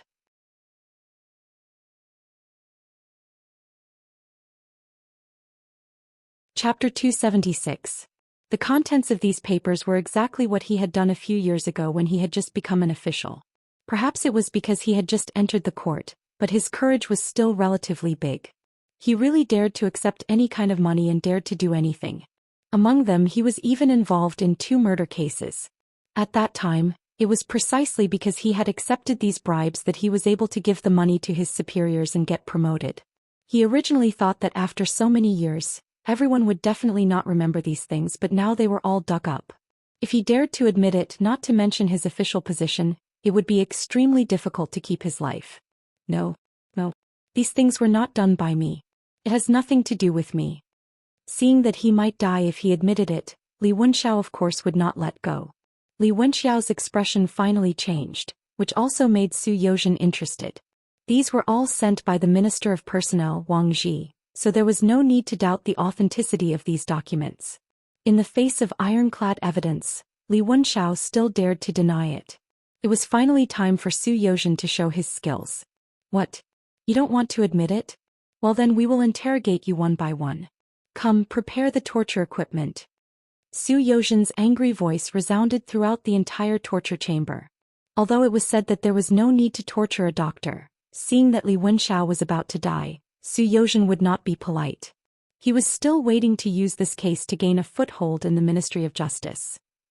On the road to Yangqindong, the convoy was caught by the Security Bureau. Then Tiger's Mane told Yangqindong in the carriage that Minister Wang Zhi had taken action and obtained a large amount of evidence of Li Wenxiao's violation of the law. Young Master, Minister Wang has taken action, and the Ministry of Justice has also released Wang Xi. At this time he is heading towards the Wang mansion. Tiger's Mane's voice clearly came out and entered the ears of Yangqindong, who was sitting in the carriage with his eyes closed. I know. Yangqindong answered very simply. Since Wang Zhi had understood his intentions and had already made his move, then with the power of Wang Zhi, the evidence he had gathered should be enough to keep an eye on Li Wenxiao. There was nothing for him to worry about. Previously, Yangqindong knew that the information obtained from the Security Bureau was limited. He was afraid that he would not be able to kill Li Wenxiao with one blow. However, he still did it because he believed that Wang Zhi would definitely take action after knowing what he had done. If he couldn't even see it, he wouldn't have been able to stay in the position of Minister of Personnel for more than 10 years. Since Wang Zhi had made his move, Li Wenxiao would definitely die. This matter could be put aside for the time being. Some things needed to ferment for a period of time before they could be dealt with. Thinking about it, that way they would be able to reap greater rewards. Tiger's Mane, in the name of this young master, quickly informed Commander Gao Xiong that he can take action. Understood, young master. Tiger's Mane replied and rode away. Leaving Yangqindong alone in the carriage, he muttered to himself. Since you can't see the faces of some people clearly, then I'll give you a lesson. After experiencing inhumane treatment, Li Wenxiao also enjoyed many of the torture instruments that he was already familiar with. In the end, he spat out and confessed to many of the things written on the confession paper. When Su Youzhen received Li Wenxiao's confession, it was already the morning of the second day. Although he didn't sleep much this night, it seemed that everything was worth it to be able to achieve such a result. Of course, what made Su Youzhen even more excited was that after a night of torture, Li Wenxiao's psychological defenses had completely collapsed. He really said whatever he wanted to say, and in the end he even accused many people, including the matter of him sending money to Minister of Justice Yu Shiriwa. It added up to more than 20,000 taels of silver. According to the law of the Ming dynasty, which was the rule set by Emperor Zhu Yuanzhang, if an official embezzled 60 taels of silver, he would be punished. One could imagine what the consequences of 20,000 taels of silver would be. This was equivalent to a huge bomb. Although Su Youzhen was a little excited, he didn't lose his head. After thinking it over, he didn't directly report it in an official document. Instead, he secretly told Jining the matter. At the same time, he also had someone tell the secret agents of the Security Bureau to tell the Duke of Loyalty and Courage what he had done. Yangqindong learned of Su Youzhen's gains and his choice at noon the next day. In the study, after Tiger's Mane reported Su Youzhen's actions, he tried to say, "Young master, why didn't Sir Su report this to the court? Why didn't he ask for permission before doing this? Should we give him a warning?" The warning Tiger's Mane spoke of was naturally to give Su Youzhen a good beating. This person had relied on the young master's help to get to where he was today. Now that he had a bit of power and merit, he dared to act first and report later. This trend could not be allowed to continue. He did the right thing. Faced with Tiger's Mane's advice, Yang Qindong smiled and shook his head. Sir Su told Jin Ying the news as soon as possible. That was the right thing to do. If it was delayed, it wouldn't be good. Alright, let him handle this matter. The reason Yang Qindong trusted Su Youzhen so much and didn't blame him at all was because he had his own thoughts. Su Youzhen was one of the most powerful officials in history. Although his reputation wasn't good, his political skills and foresight were unquestionable. Since he had done this, he naturally had his own reasons. Furthermore, Yang Qindong could see that Su Youzhen had just entered the Ministry of Justice. If he removed Yu Shiyue now, based on his qualifications, he might not be able to take the position of minister. If he couldn't achieve this goal, then what good would it do to expose this matter? Rather than not being able to kill someone with one strike, it was better to wait a little longer and hang the blade high up. This could produce unexpected results. Moreover, once this matter was out, Yu Shiyue and the people behind him should be the ones having a headache. He only needed to wait and see how the other party would react. Yang Qindong understood Su Youzhen's actions. In the palace, after Jin Ying received Su Youzhen, she was full of praise for his actions and methods. Good, very good. Sir Su, you did well. How about this? I will report this matter to the emperor. As for the specifics, you can go back and listen to the letter. She held Li Wenxiao's confession in her hand. Although Jin Ying was angry, she was still very happy that Su Youzhen had reported to her first. This official will take his leave. Su Youzhen also knew that Jin Ying probably had a lot of things to do now. He didn't stay any longer and even gave up the opportunity to flatter her alone. He left decisively. After Su Youzhen left, Jin Ying thought for a moment and then went straight to Zhu Qiu's office hall. Zhu Qiu was still a part-time emperor. At least he was very diligent. Most of his time was spent dealing with political matters. When he saw Jin Ying appear in front of him with a serious expression, he instinctively felt that something was wrong. He asked, "Beloved official Jin, did something happen?" "Yes, Your Majesty. Just now, the left assistant minister of the Ministry of Justice came and gave me these." As she spoke, Jin Ying respectfully presented the confession she had just received to Zhu Qiu. Then she explained, "This is Li Wenxiao's confession. If everything is true, I'm afraid that Sir Yu Shiyue will no longer be able to hold the position of Minister of Justice." "Is that serious?" Zhu Qiu, who was flipping through the confession, heard this and his eyes widened. "Yes, it's that serious. It's because of this that Su Youzhen didn't say it publicly in court. Instead, he found me in private and told me this." "Your Majesty." Jin Ying nodded and spoke very seriously. "Yu Shiyue can't be touched now." Zhu Qiu shook his head decisively. His expression was very resolute. This was basically what Jin Ying had expected. Yu Shiyue could continue to hold the position of Minister of Justice because he had gained Zhu Qiu's trust.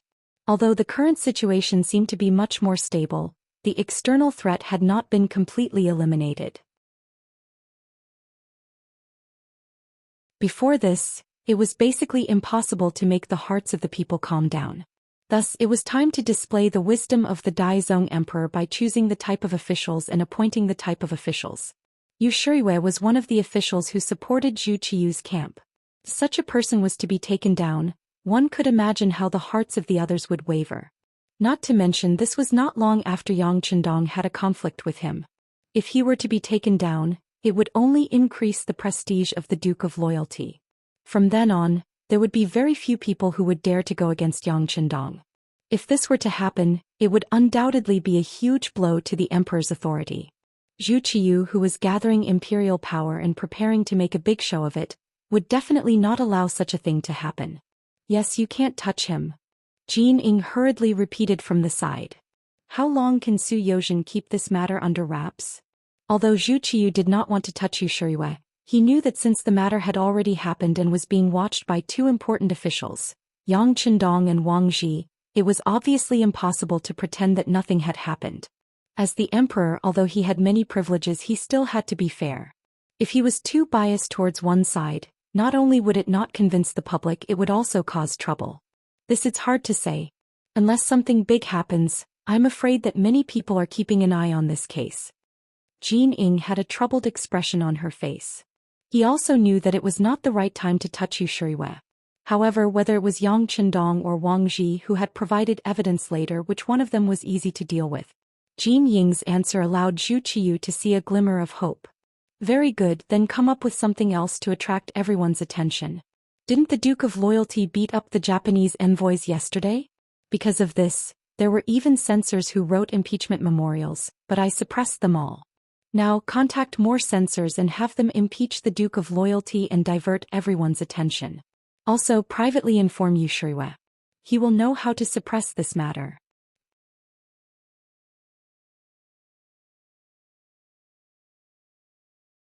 Chapter 277. With Yushuriwe's status as the Minister of the Ministry of Justice, even if Li Wenxiao's case was handled by the Ministry of Justice, he should know how to minimize the impact and extricate himself from it without needing anyone to tell him what to do. As long as Li Wenxiao went back on his words and refused to admit to what he had said about Yushuriwe, the matter could be reduced to a small matter. At the very least, the Minister of Justice could be saved. Your Majesty is wise. Jin Ying hadn't thought of a better idea, but when she heard Zhu Qiyu's suggestion, her eyes immediately lit up. Previously, Zhu Qiyu didn't want to touch Yang Qindong because he wanted to see how the Japanese envoy would react before making a decision. However, now that Yushuriwe's incident had happened, all of his plans were about to be disrupted. Using this matter to divert everyone's attention was a feasible move. Very good. Official Jin, go ahead and do it. You can contact more people and say that it's our will. Zhu Qiyu rubbed his forehead with a pained expression. Using officials to deal with officials was one of the most common tactics used by the imperial power. After all, there were only so many people at the top. If one wanted to rise to the top, not only did they need to have ability and intelligence, they also needed to have good opportunities and a good position. This was the fundamental reason why other officials were willing to lay their hands on their colleagues.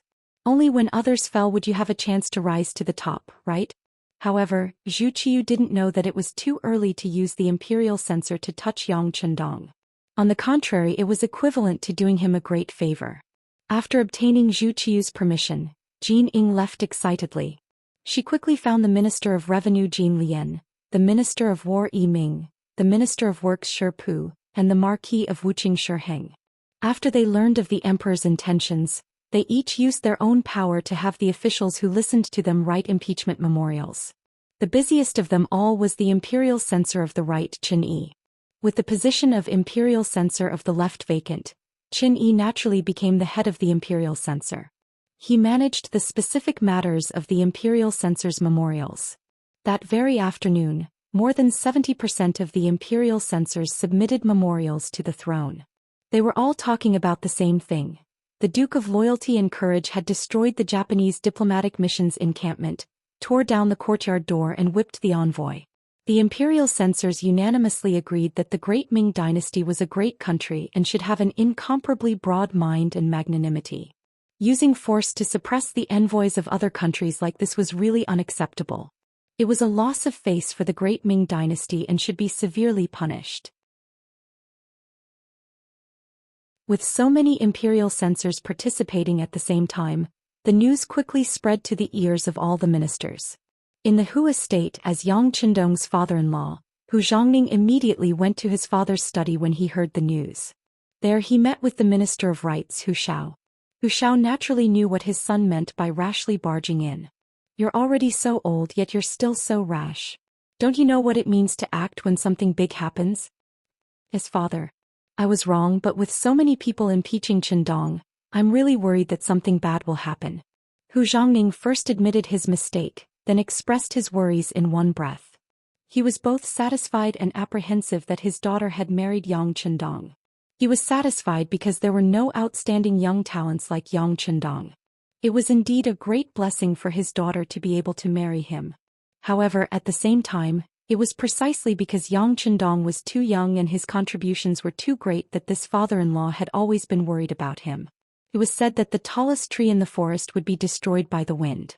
However, why didn't his son-in-law know how to restrain himself? Wasn't it good for him to obediently stay in the Yang family manor with money and power? Why did he have to come out and cause trouble and stick his foot in everything? Now he was so daring that he even dared to hit the envoys of other countries. It was no wonder that the imperial censors would jointly impeach him. What will happen? Do you think that your son-in-law is you? Don't you use your brain when something happens? Don't you have any composure? Hu Xiao said calmly. He held the position of minister and had been an official for many years. As an old court official, he had long been used to big storms and big waves. He could see through the matter in front of him at a glance.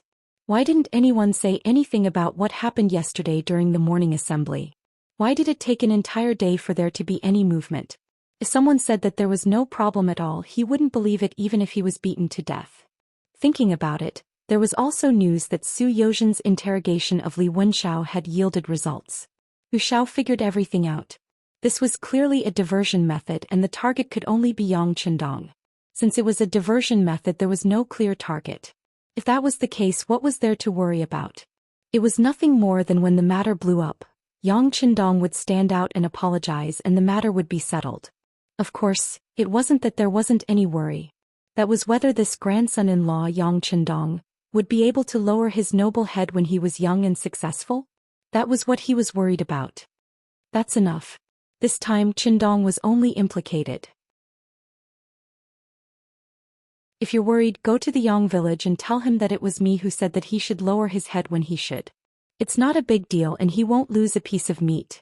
Hu Xiao felt that he still needed to remind Yang Qindong, so he gave the task to his son. Oh, I understand, father.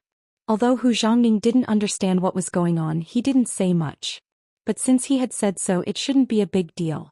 So after agreeing, he prepared his horse and went straight to the Yang village. In the study of the Minister of Personnel Wang Zhi, who was sitting there, let out a long sigh.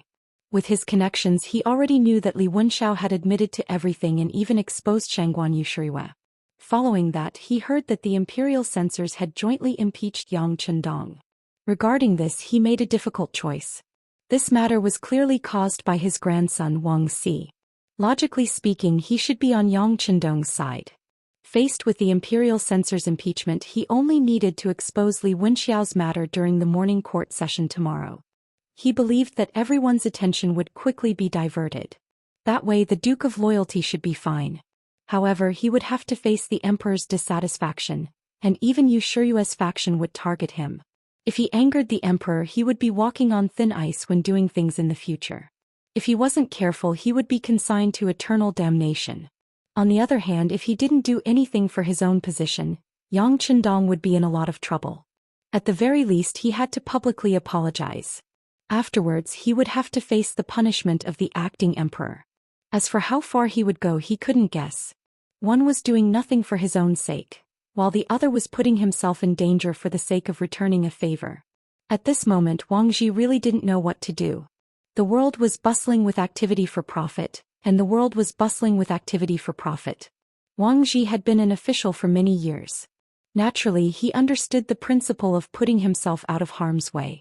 However, it wasn't as if he didn't know how to repay kindness. In the end, he made a painful decision. That was, he informed all the imperial censors who were on good terms with him to quietly observe the situation and not participate in this matter. However, at the same time, he didn't reveal that he had evidence against Li Wenxiao and that Li Wenxiao had accused Yushiriwa. In short, he didn't help either side and had no intention of participating in this matter. Not helping either side was, in fact, helping Yang Qindong. After all, compared to the imperial power and the four great ministers, it was very rare for Wang Zhi to be neutral. When Yang Qindong learned of Wang Zhi's performance, he nodded in satisfaction in his bedroom. This was a good start. If he continued to maintain this, he was confident that one day this Minister of Personnel would be of use to him. As for the impeachment of the imperial censors, Yang Qindong didn't care about them at all. Furthermore, it wouldn't be long before he used his actions to give these people a hard slap in the face. Deputy Imperial Censor Dong Chunhua of the Imperial Censorate, a rank 3 official.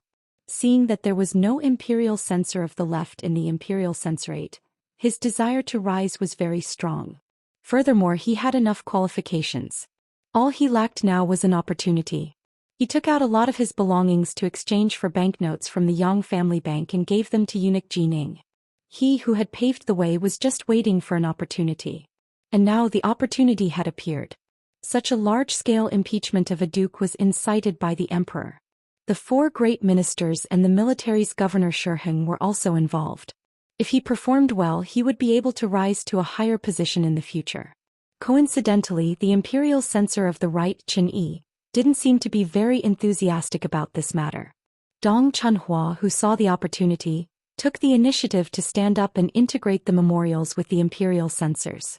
He became the happiest and most enthusiastic person in this incident.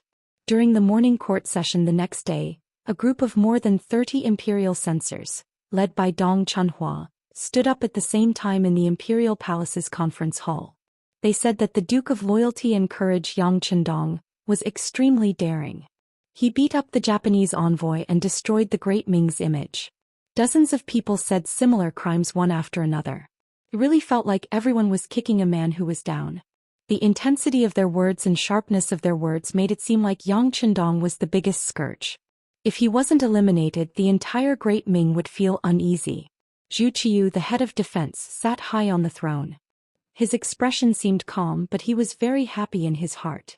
Even if Yang Chendong had made a lot of contributions, when the wind changed slightly, the feeling that a storm was coming could easily knock down any subject. All along, Zhu Xian didn't say anything, but in his heart he was afraid of this subject whose contributions were so high that they could shake the emperor. This kind of feeling made him unable to eat or drink. It also made him unable to grasp the hearts of his subjects. He wasn't sure how many of his subjects would stand on his side if he really targeted him. If he really became a loner, then this emperor wouldn't be far from stepping down.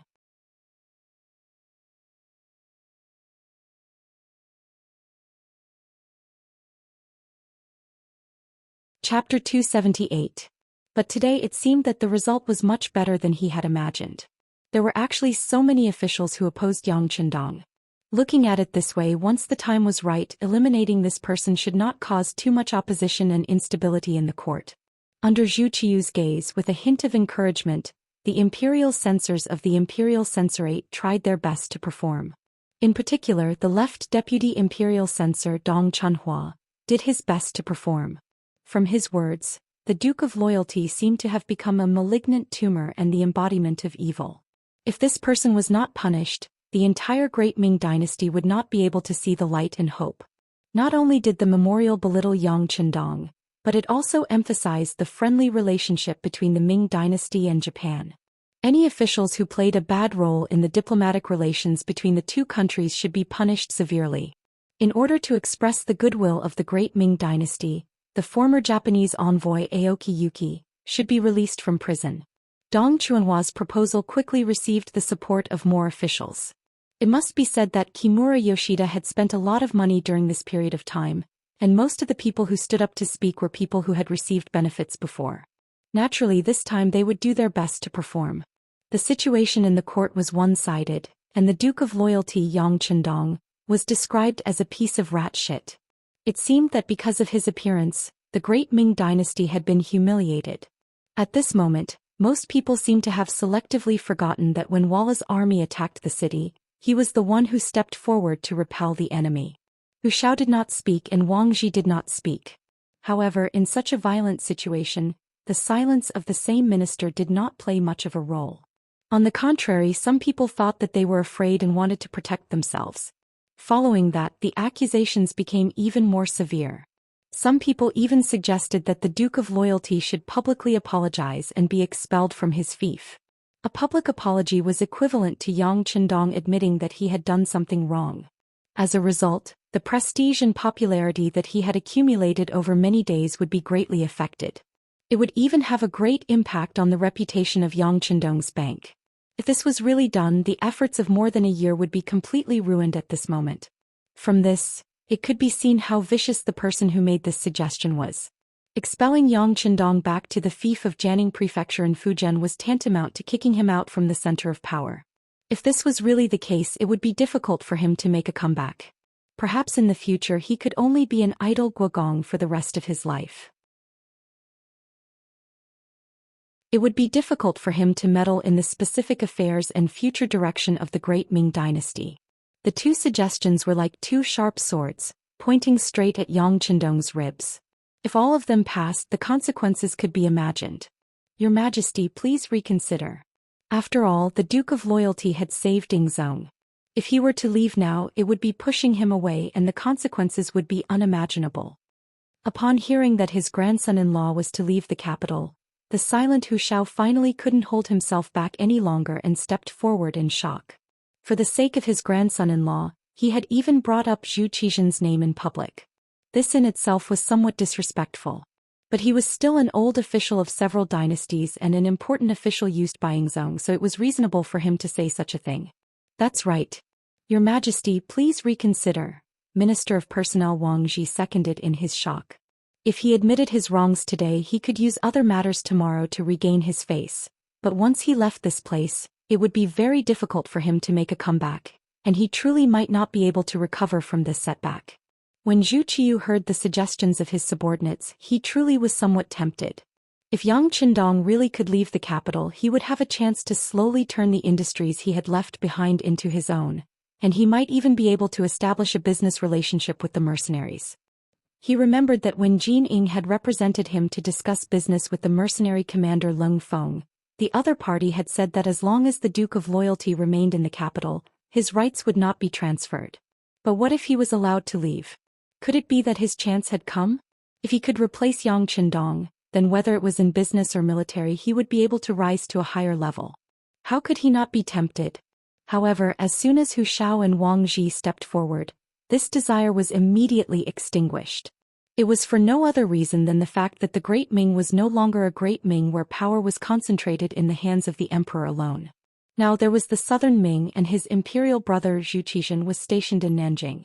If he chased away Yang Qindong, it would undoubtedly be the same as chasing him into his imperial brother's embrace.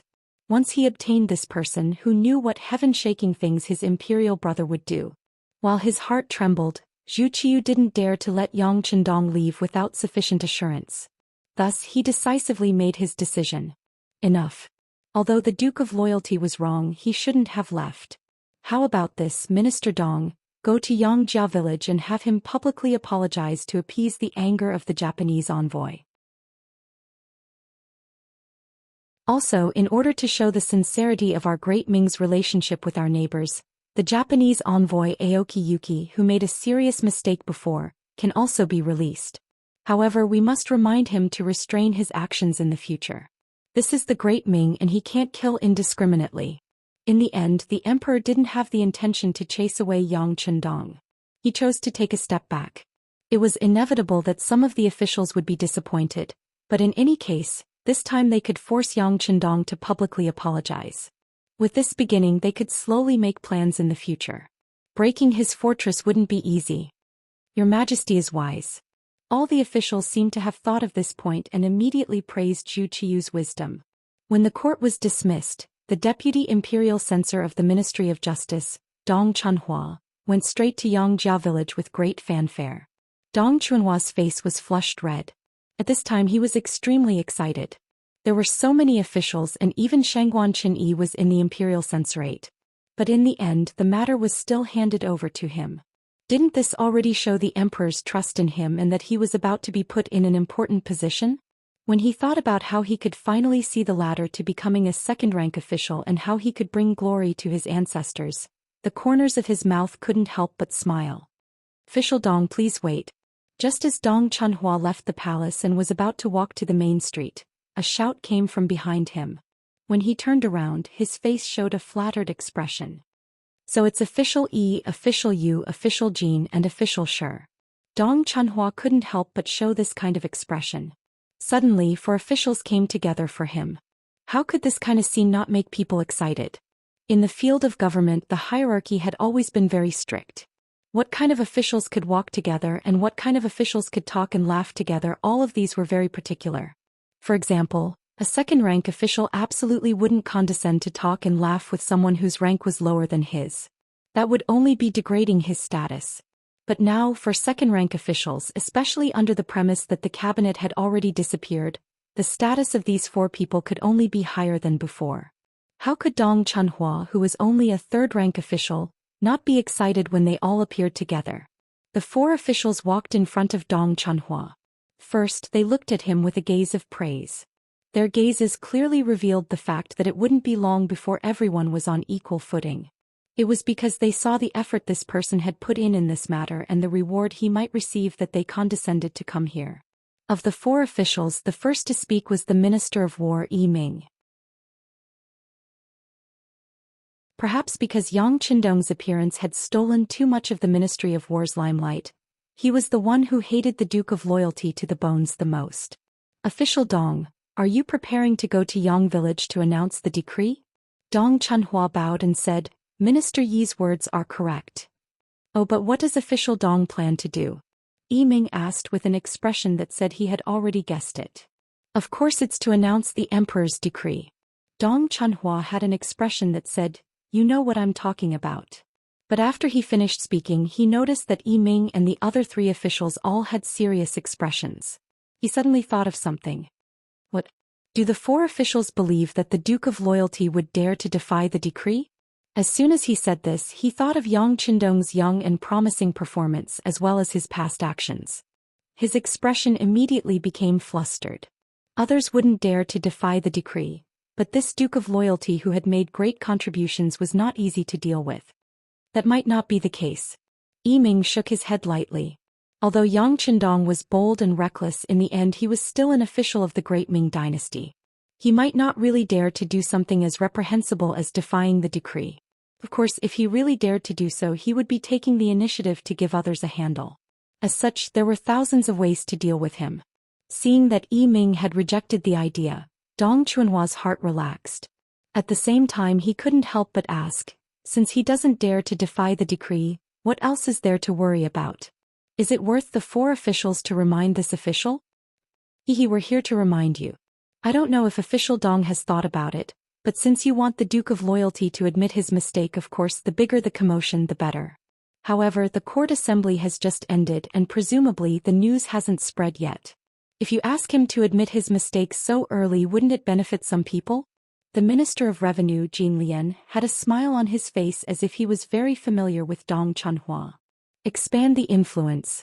As someone who could become the deputy imperial censor of the left, he was naturally incomparably intelligent. After this reminder, he quickly thought of something and then his eyes revealed a look of surprise.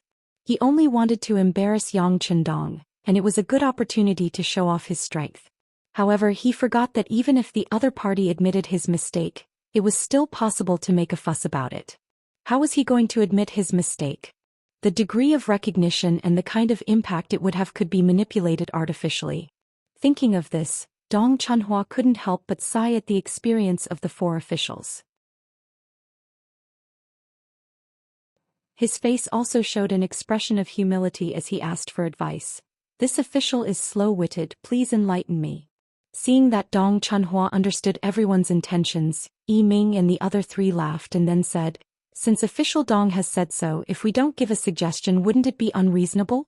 How about this, if we cause a lot of trouble, why don't we find a place to arrange it and make a good plan? This suggestion quickly received a response from everyone. Soon, the 5 of them brought the servants of the residents out of the imperial city, chatting and laughing, and went straight to a nearby restaurant.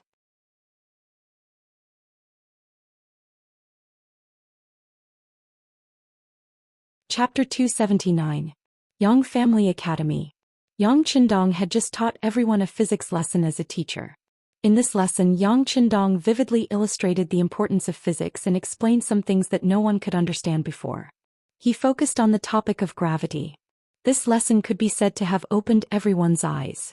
From Yang Qindong's explanation, everyone finally understood that not only did people do things according to a pattern, but everything in the world was the same.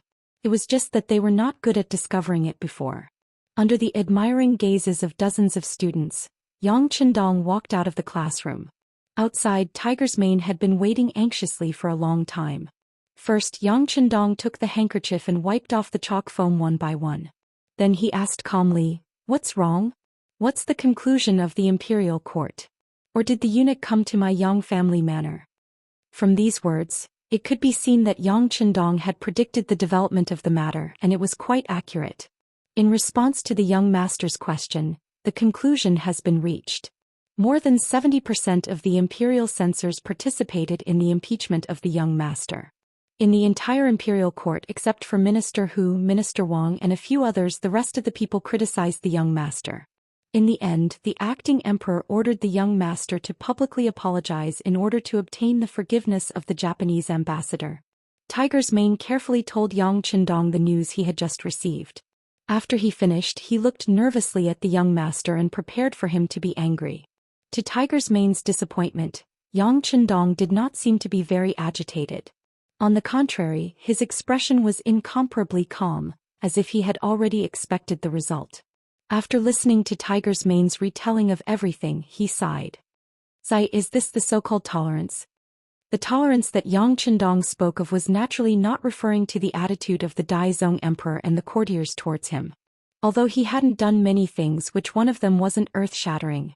By offering potatoes, he solved the problem of food and clothing for the common people, making it rare for people to starve to death due to lack of food. He saved Ingzong and saved the face of the great Ming dynasty.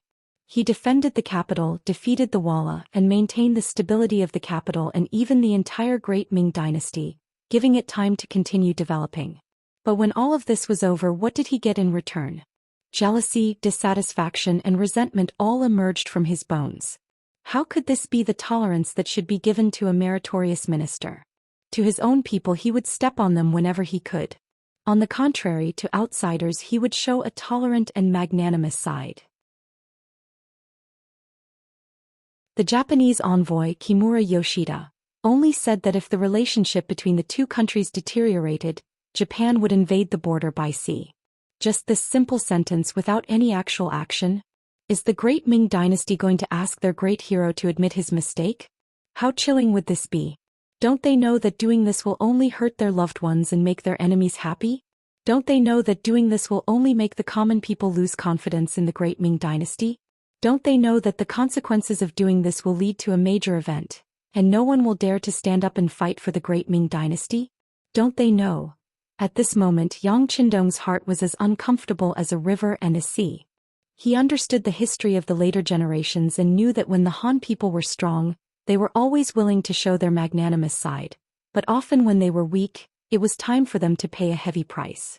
This price caused some dynasties to change, some caused the common people to be displaced, some caused the civilization to be seriously damaged, and some caused many Chinese treasures to fall into the arms of the motherland, forever unable to return to the embrace of the motherland. And all of these developments formed history, which was also a history of blood and tears. People said that if one looked at history as a mirror, one could know the rise and fall, and if one looked at people as a mirror, one could see the gains and losses. It was precisely because he understood too much about these things that Yang Qindong decided to change everything, and the idea of the great Ming dynasty occupied an extremely important position. Only after understanding history did he know what kind of people could not be forgiven and forgiven. Japan was the most typical example. This small and weak race originated from the end of the Qin dynasty, and it could even be said that they were of the same origin as the Han people. This caused many of their habits and even their language to be similar.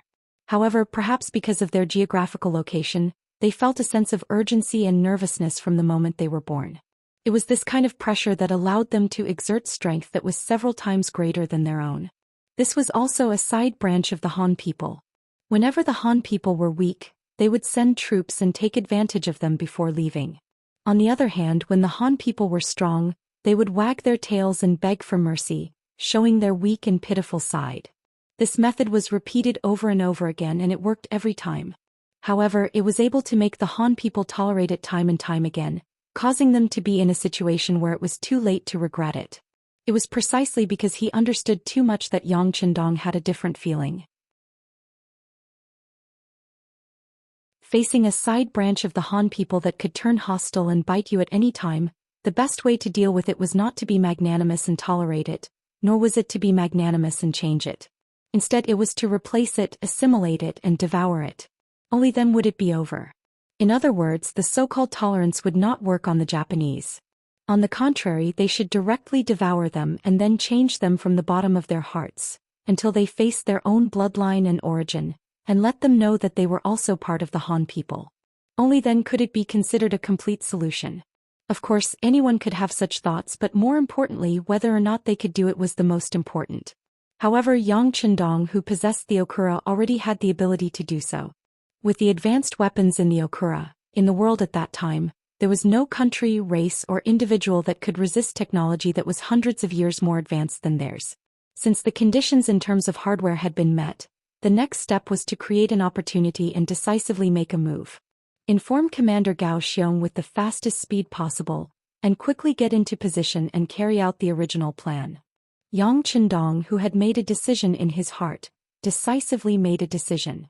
Then he looked in the direction of the capital and said, "Blindly tolerating is not the best way to deal with some people. There should be no kindness in the first place. It's a pity that ignorant people like you can't understand this. Since that's the case, then let me teach you a lesson." An expert in civil war, an amateur in foreign war. This was a bad habit in many dynasties. Just like Dong Chunhua and the others. When the Walla army approached the capital, they were helpless. Not only that, they were thinking about how to escape and how to leave safely. However, when facing the great hero who defeated the Walla, they were very smart and used many methods to frame him. It was as if they had suddenly become a different person, very smart, and used many methods. Under the planning of Dong Chunhua, Yi Ming, and the other ministers of the 4 departments, the Japanese envoy Kimura Yoshida first appeared on the busiest street in the capital. He told everyone about the friendship between Japan and the Great Ming, and said that this friendship could have lasted for tens of thousands of years. However, it was precisely because of the rashness of the Duke of Loyalty and Courage that this friendship had been destroyed. And the consequence was very likely to cause a war between the two countries, which would affect the lives of the people. Not only would the quality of life decline, but many people would also die.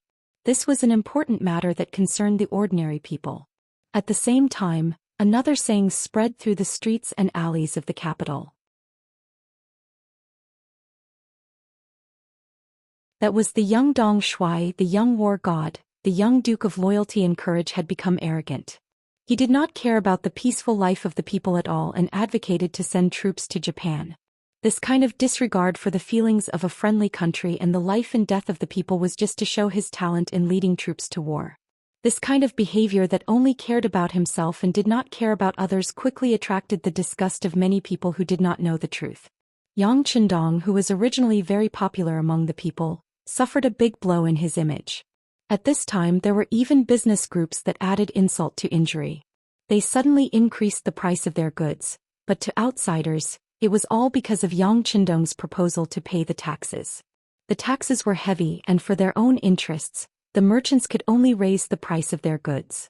In the end, the people who paid for all of this were the ordinary people.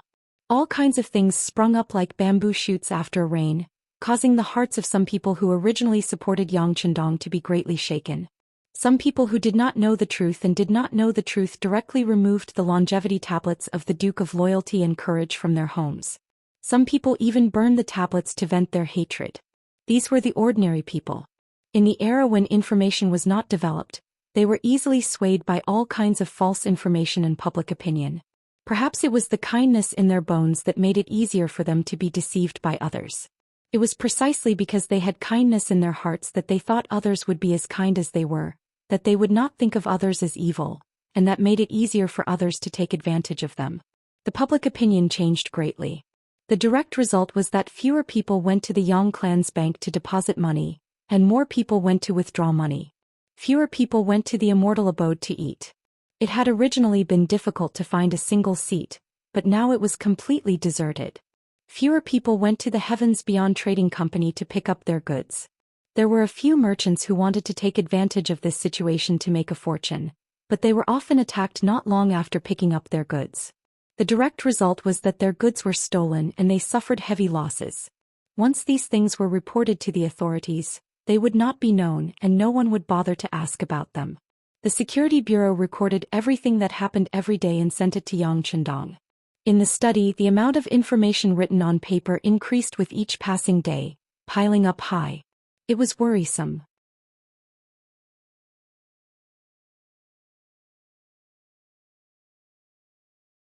Chapter 280. Madame Snow and Madame Snow had also returned to the Yang clan manor because of the lack of activity in the Immortal abode. This was also Yang Qindong's idea. Even though they were only losing money, he didn't dare guarantee that there wouldn't be people who would take the risk and suddenly attack his family. Ting Shan had led the 100 soldiers of Third Company to Walla to open up a trade route, and had yet to return. In the capital, Yang Qindong didn't have a lot of manpower at his disposal. He couldn't take care of everything, so shrinking his forces was inevitable. Young master, another 3 million taels of silver was withdrawn from the bank today. It's already been like this for 5 days. If this continues, I'm afraid that we won't have enough gold left in the treasury, Tiger's Mane said, his forehead drenched in sweat. Originally, the Yang clan bank had prepared 1 million taels of gold to protect the interests of its depositors. Based on the ratio of 1 to 10, it was enough to pay out 10 million taels of gold. If nothing major happened, it would be enough. But what no one expected was that the sudden situation would cause the depositors to withdraw large amounts of money. Of the 1 million taels of gold they had prepared, less than 100,000 taels remained. If someone withdrew another 1 million taels of silver tomorrow, they really might not be able to pay out the money. The bank still has 500,000 taels of gold in the cellar. You can use it first. Yang Qindong didn't appear as anxious as Tiger's Mane.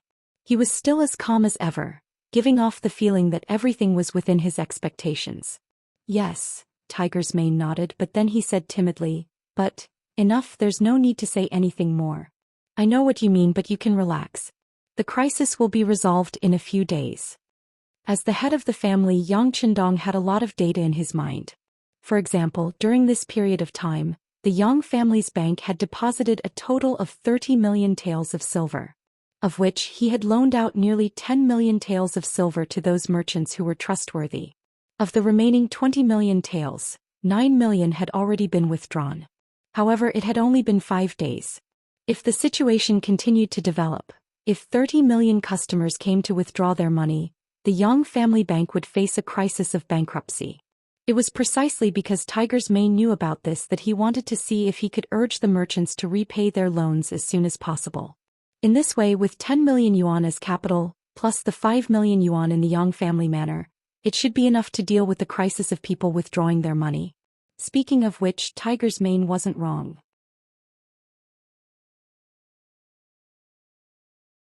According to the information from the Security Bureau, there were many big businessmen involved in this broadcasting incident, including many businessmen who had taken loans from the Yang family bank. They borrowed money from the Yang family's bank on one hand and ran a bank run on the Yang family's bank on the other hand, all because they didn't want to return the money. Just think about it, if the bank was gone, would the loan still need to be returned? Because of this, there were still many businessmen coming to the Yang family's bank to talk about loans. However, in the current situation as the manager, Yang Fu didn't dare to agree. Of course, he rejected them one by one. Because of this incident, many businessmen talked about the Yang family bank in public and said that it wasn't good. It gave people the feeling that the bank was already unable to make ends meet. After the actions of the businessmen were investigated by the Security Bureau, they reported it to the 6th Young Master. As the leader of the action team, Tiger's Mane, who was also the leader of the Langia Special Forces, even made a detailed battle plan. However, when the matter was reported to Yang Qindong, it was like a stone sinking into the sea. There wasn't the slightest response. This was why Tiger's Mane said, but. However, he was still interrupted by Yang Qindong in time. Okay, let's move the gold away first to solve the problem.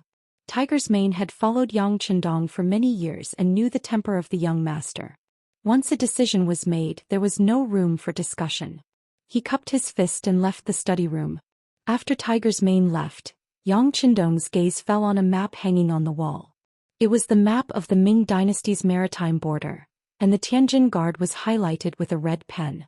It seemed to indicate that something was going to happen there. Dong Mansion. Deputy Censor of the Left, Dong Chunhua, was leaning back in his chair with a smug look on his face. Standing in front of him was a butler in a long robe. At this moment he was talking non-stop about what he had seen and heard. Master, at noon today the Yang family manor transported 500,000 taels of gold and sent it to the Yang family bank in the city. After the housekeeper finished explaining the last matter, he stood respectfully, looking as if he wanted to listen to his teachings. Oh. Isn't that the same as taking out 5 million taels of silver? This loyal duke is really rich. Dong Chunhua's eyes narrowed slightly. There was a trace of a proud smile in his eyes as he continued. Very good. The richer he is, the greater my profits will be. Let's get ready. Tomorrow morning I will make a trip to Yang village.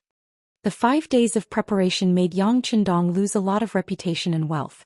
It was time for him to make a move. Once this heavy hammer was smashed, once the loyal eunuch apologized and admitted his mistake, his reputation would be ruined. Once this matter was spread out, his reputation would plummet. At that time, there would definitely be many people who would kick him while he was down. At that time, the loyal eunuch would inevitably lose both his life and wealth. In order to reward himself, it would be natural for him to go one step further in his official career. Dong Chunhua was very excited and even a little excited. He had begun to look forward to a new day. He wanted to see Yang Qindong's appearance when he made a fool of himself. On the contrary, in the palace, eunuch Jin Ying, who had been watching all this from behind the scenes, frowned slightly. He was unable to feel happy. It had been 5 days since the court assembly. Although it seemed that Dong Chunhua, who had given the emperor's orders, was advancing step by step and making the situation look good for him, for some reason he did not feel happy at all.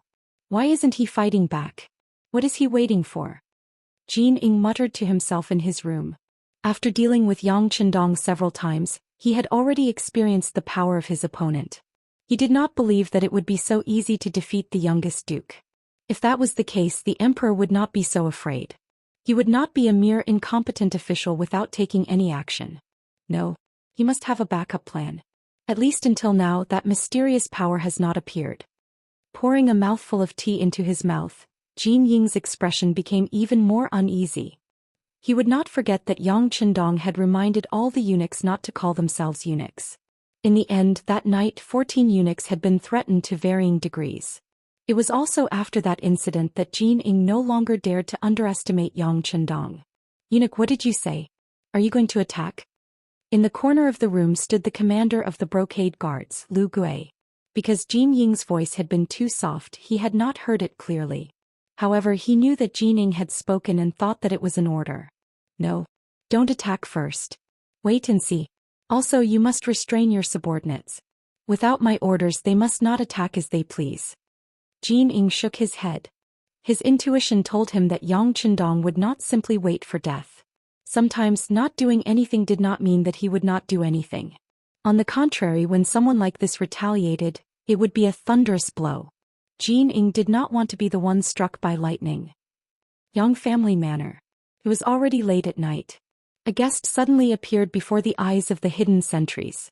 Immediately, a few Silence Type 95 guns were aimed at the incoming shadow.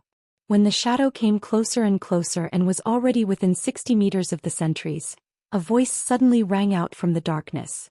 "Password." Huang reply. The shadow was first shocked to the spot by the sudden shout, but then he replied in a familiar voice. "River." The voice rang out again in the darkness. Then it returned to silence. The person who had come knew today's password.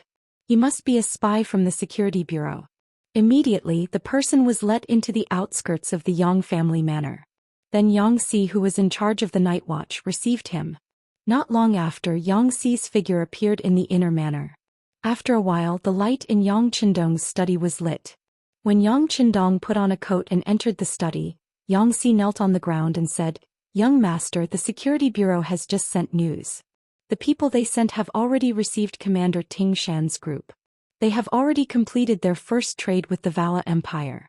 This time they brought back a total of 3 million silvers. Many of the Vala Empire's merchants also came along with them.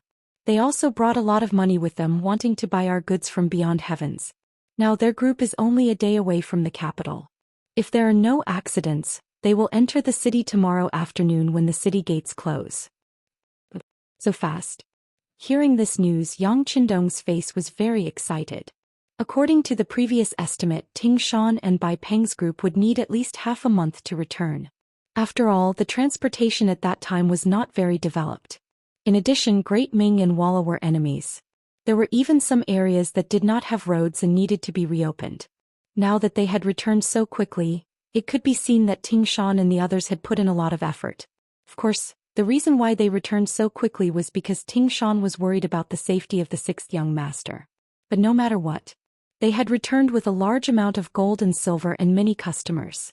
They had solved the crisis of the Yang family bank. This allowed Yang Chendong to do things with less worry. Very good, they came back at the right time. How about this, Yang Si? Let the security bureau go into the city and inform Yang Fu. Tell him that we can agree to the loans of those merchants. However, we have to raise the interest by 3%. Didn't they want to see this young master fall and take advantage of it? Now I want to let these people know that there is no such thing as a free lunch in this world. Yang Chendong's eyes shone as he spoke. You're tuning in to the Zhou Xian's Legacy YouTube channel. Don't forget to subscribe and join us on this journey to catch the most captivating stories.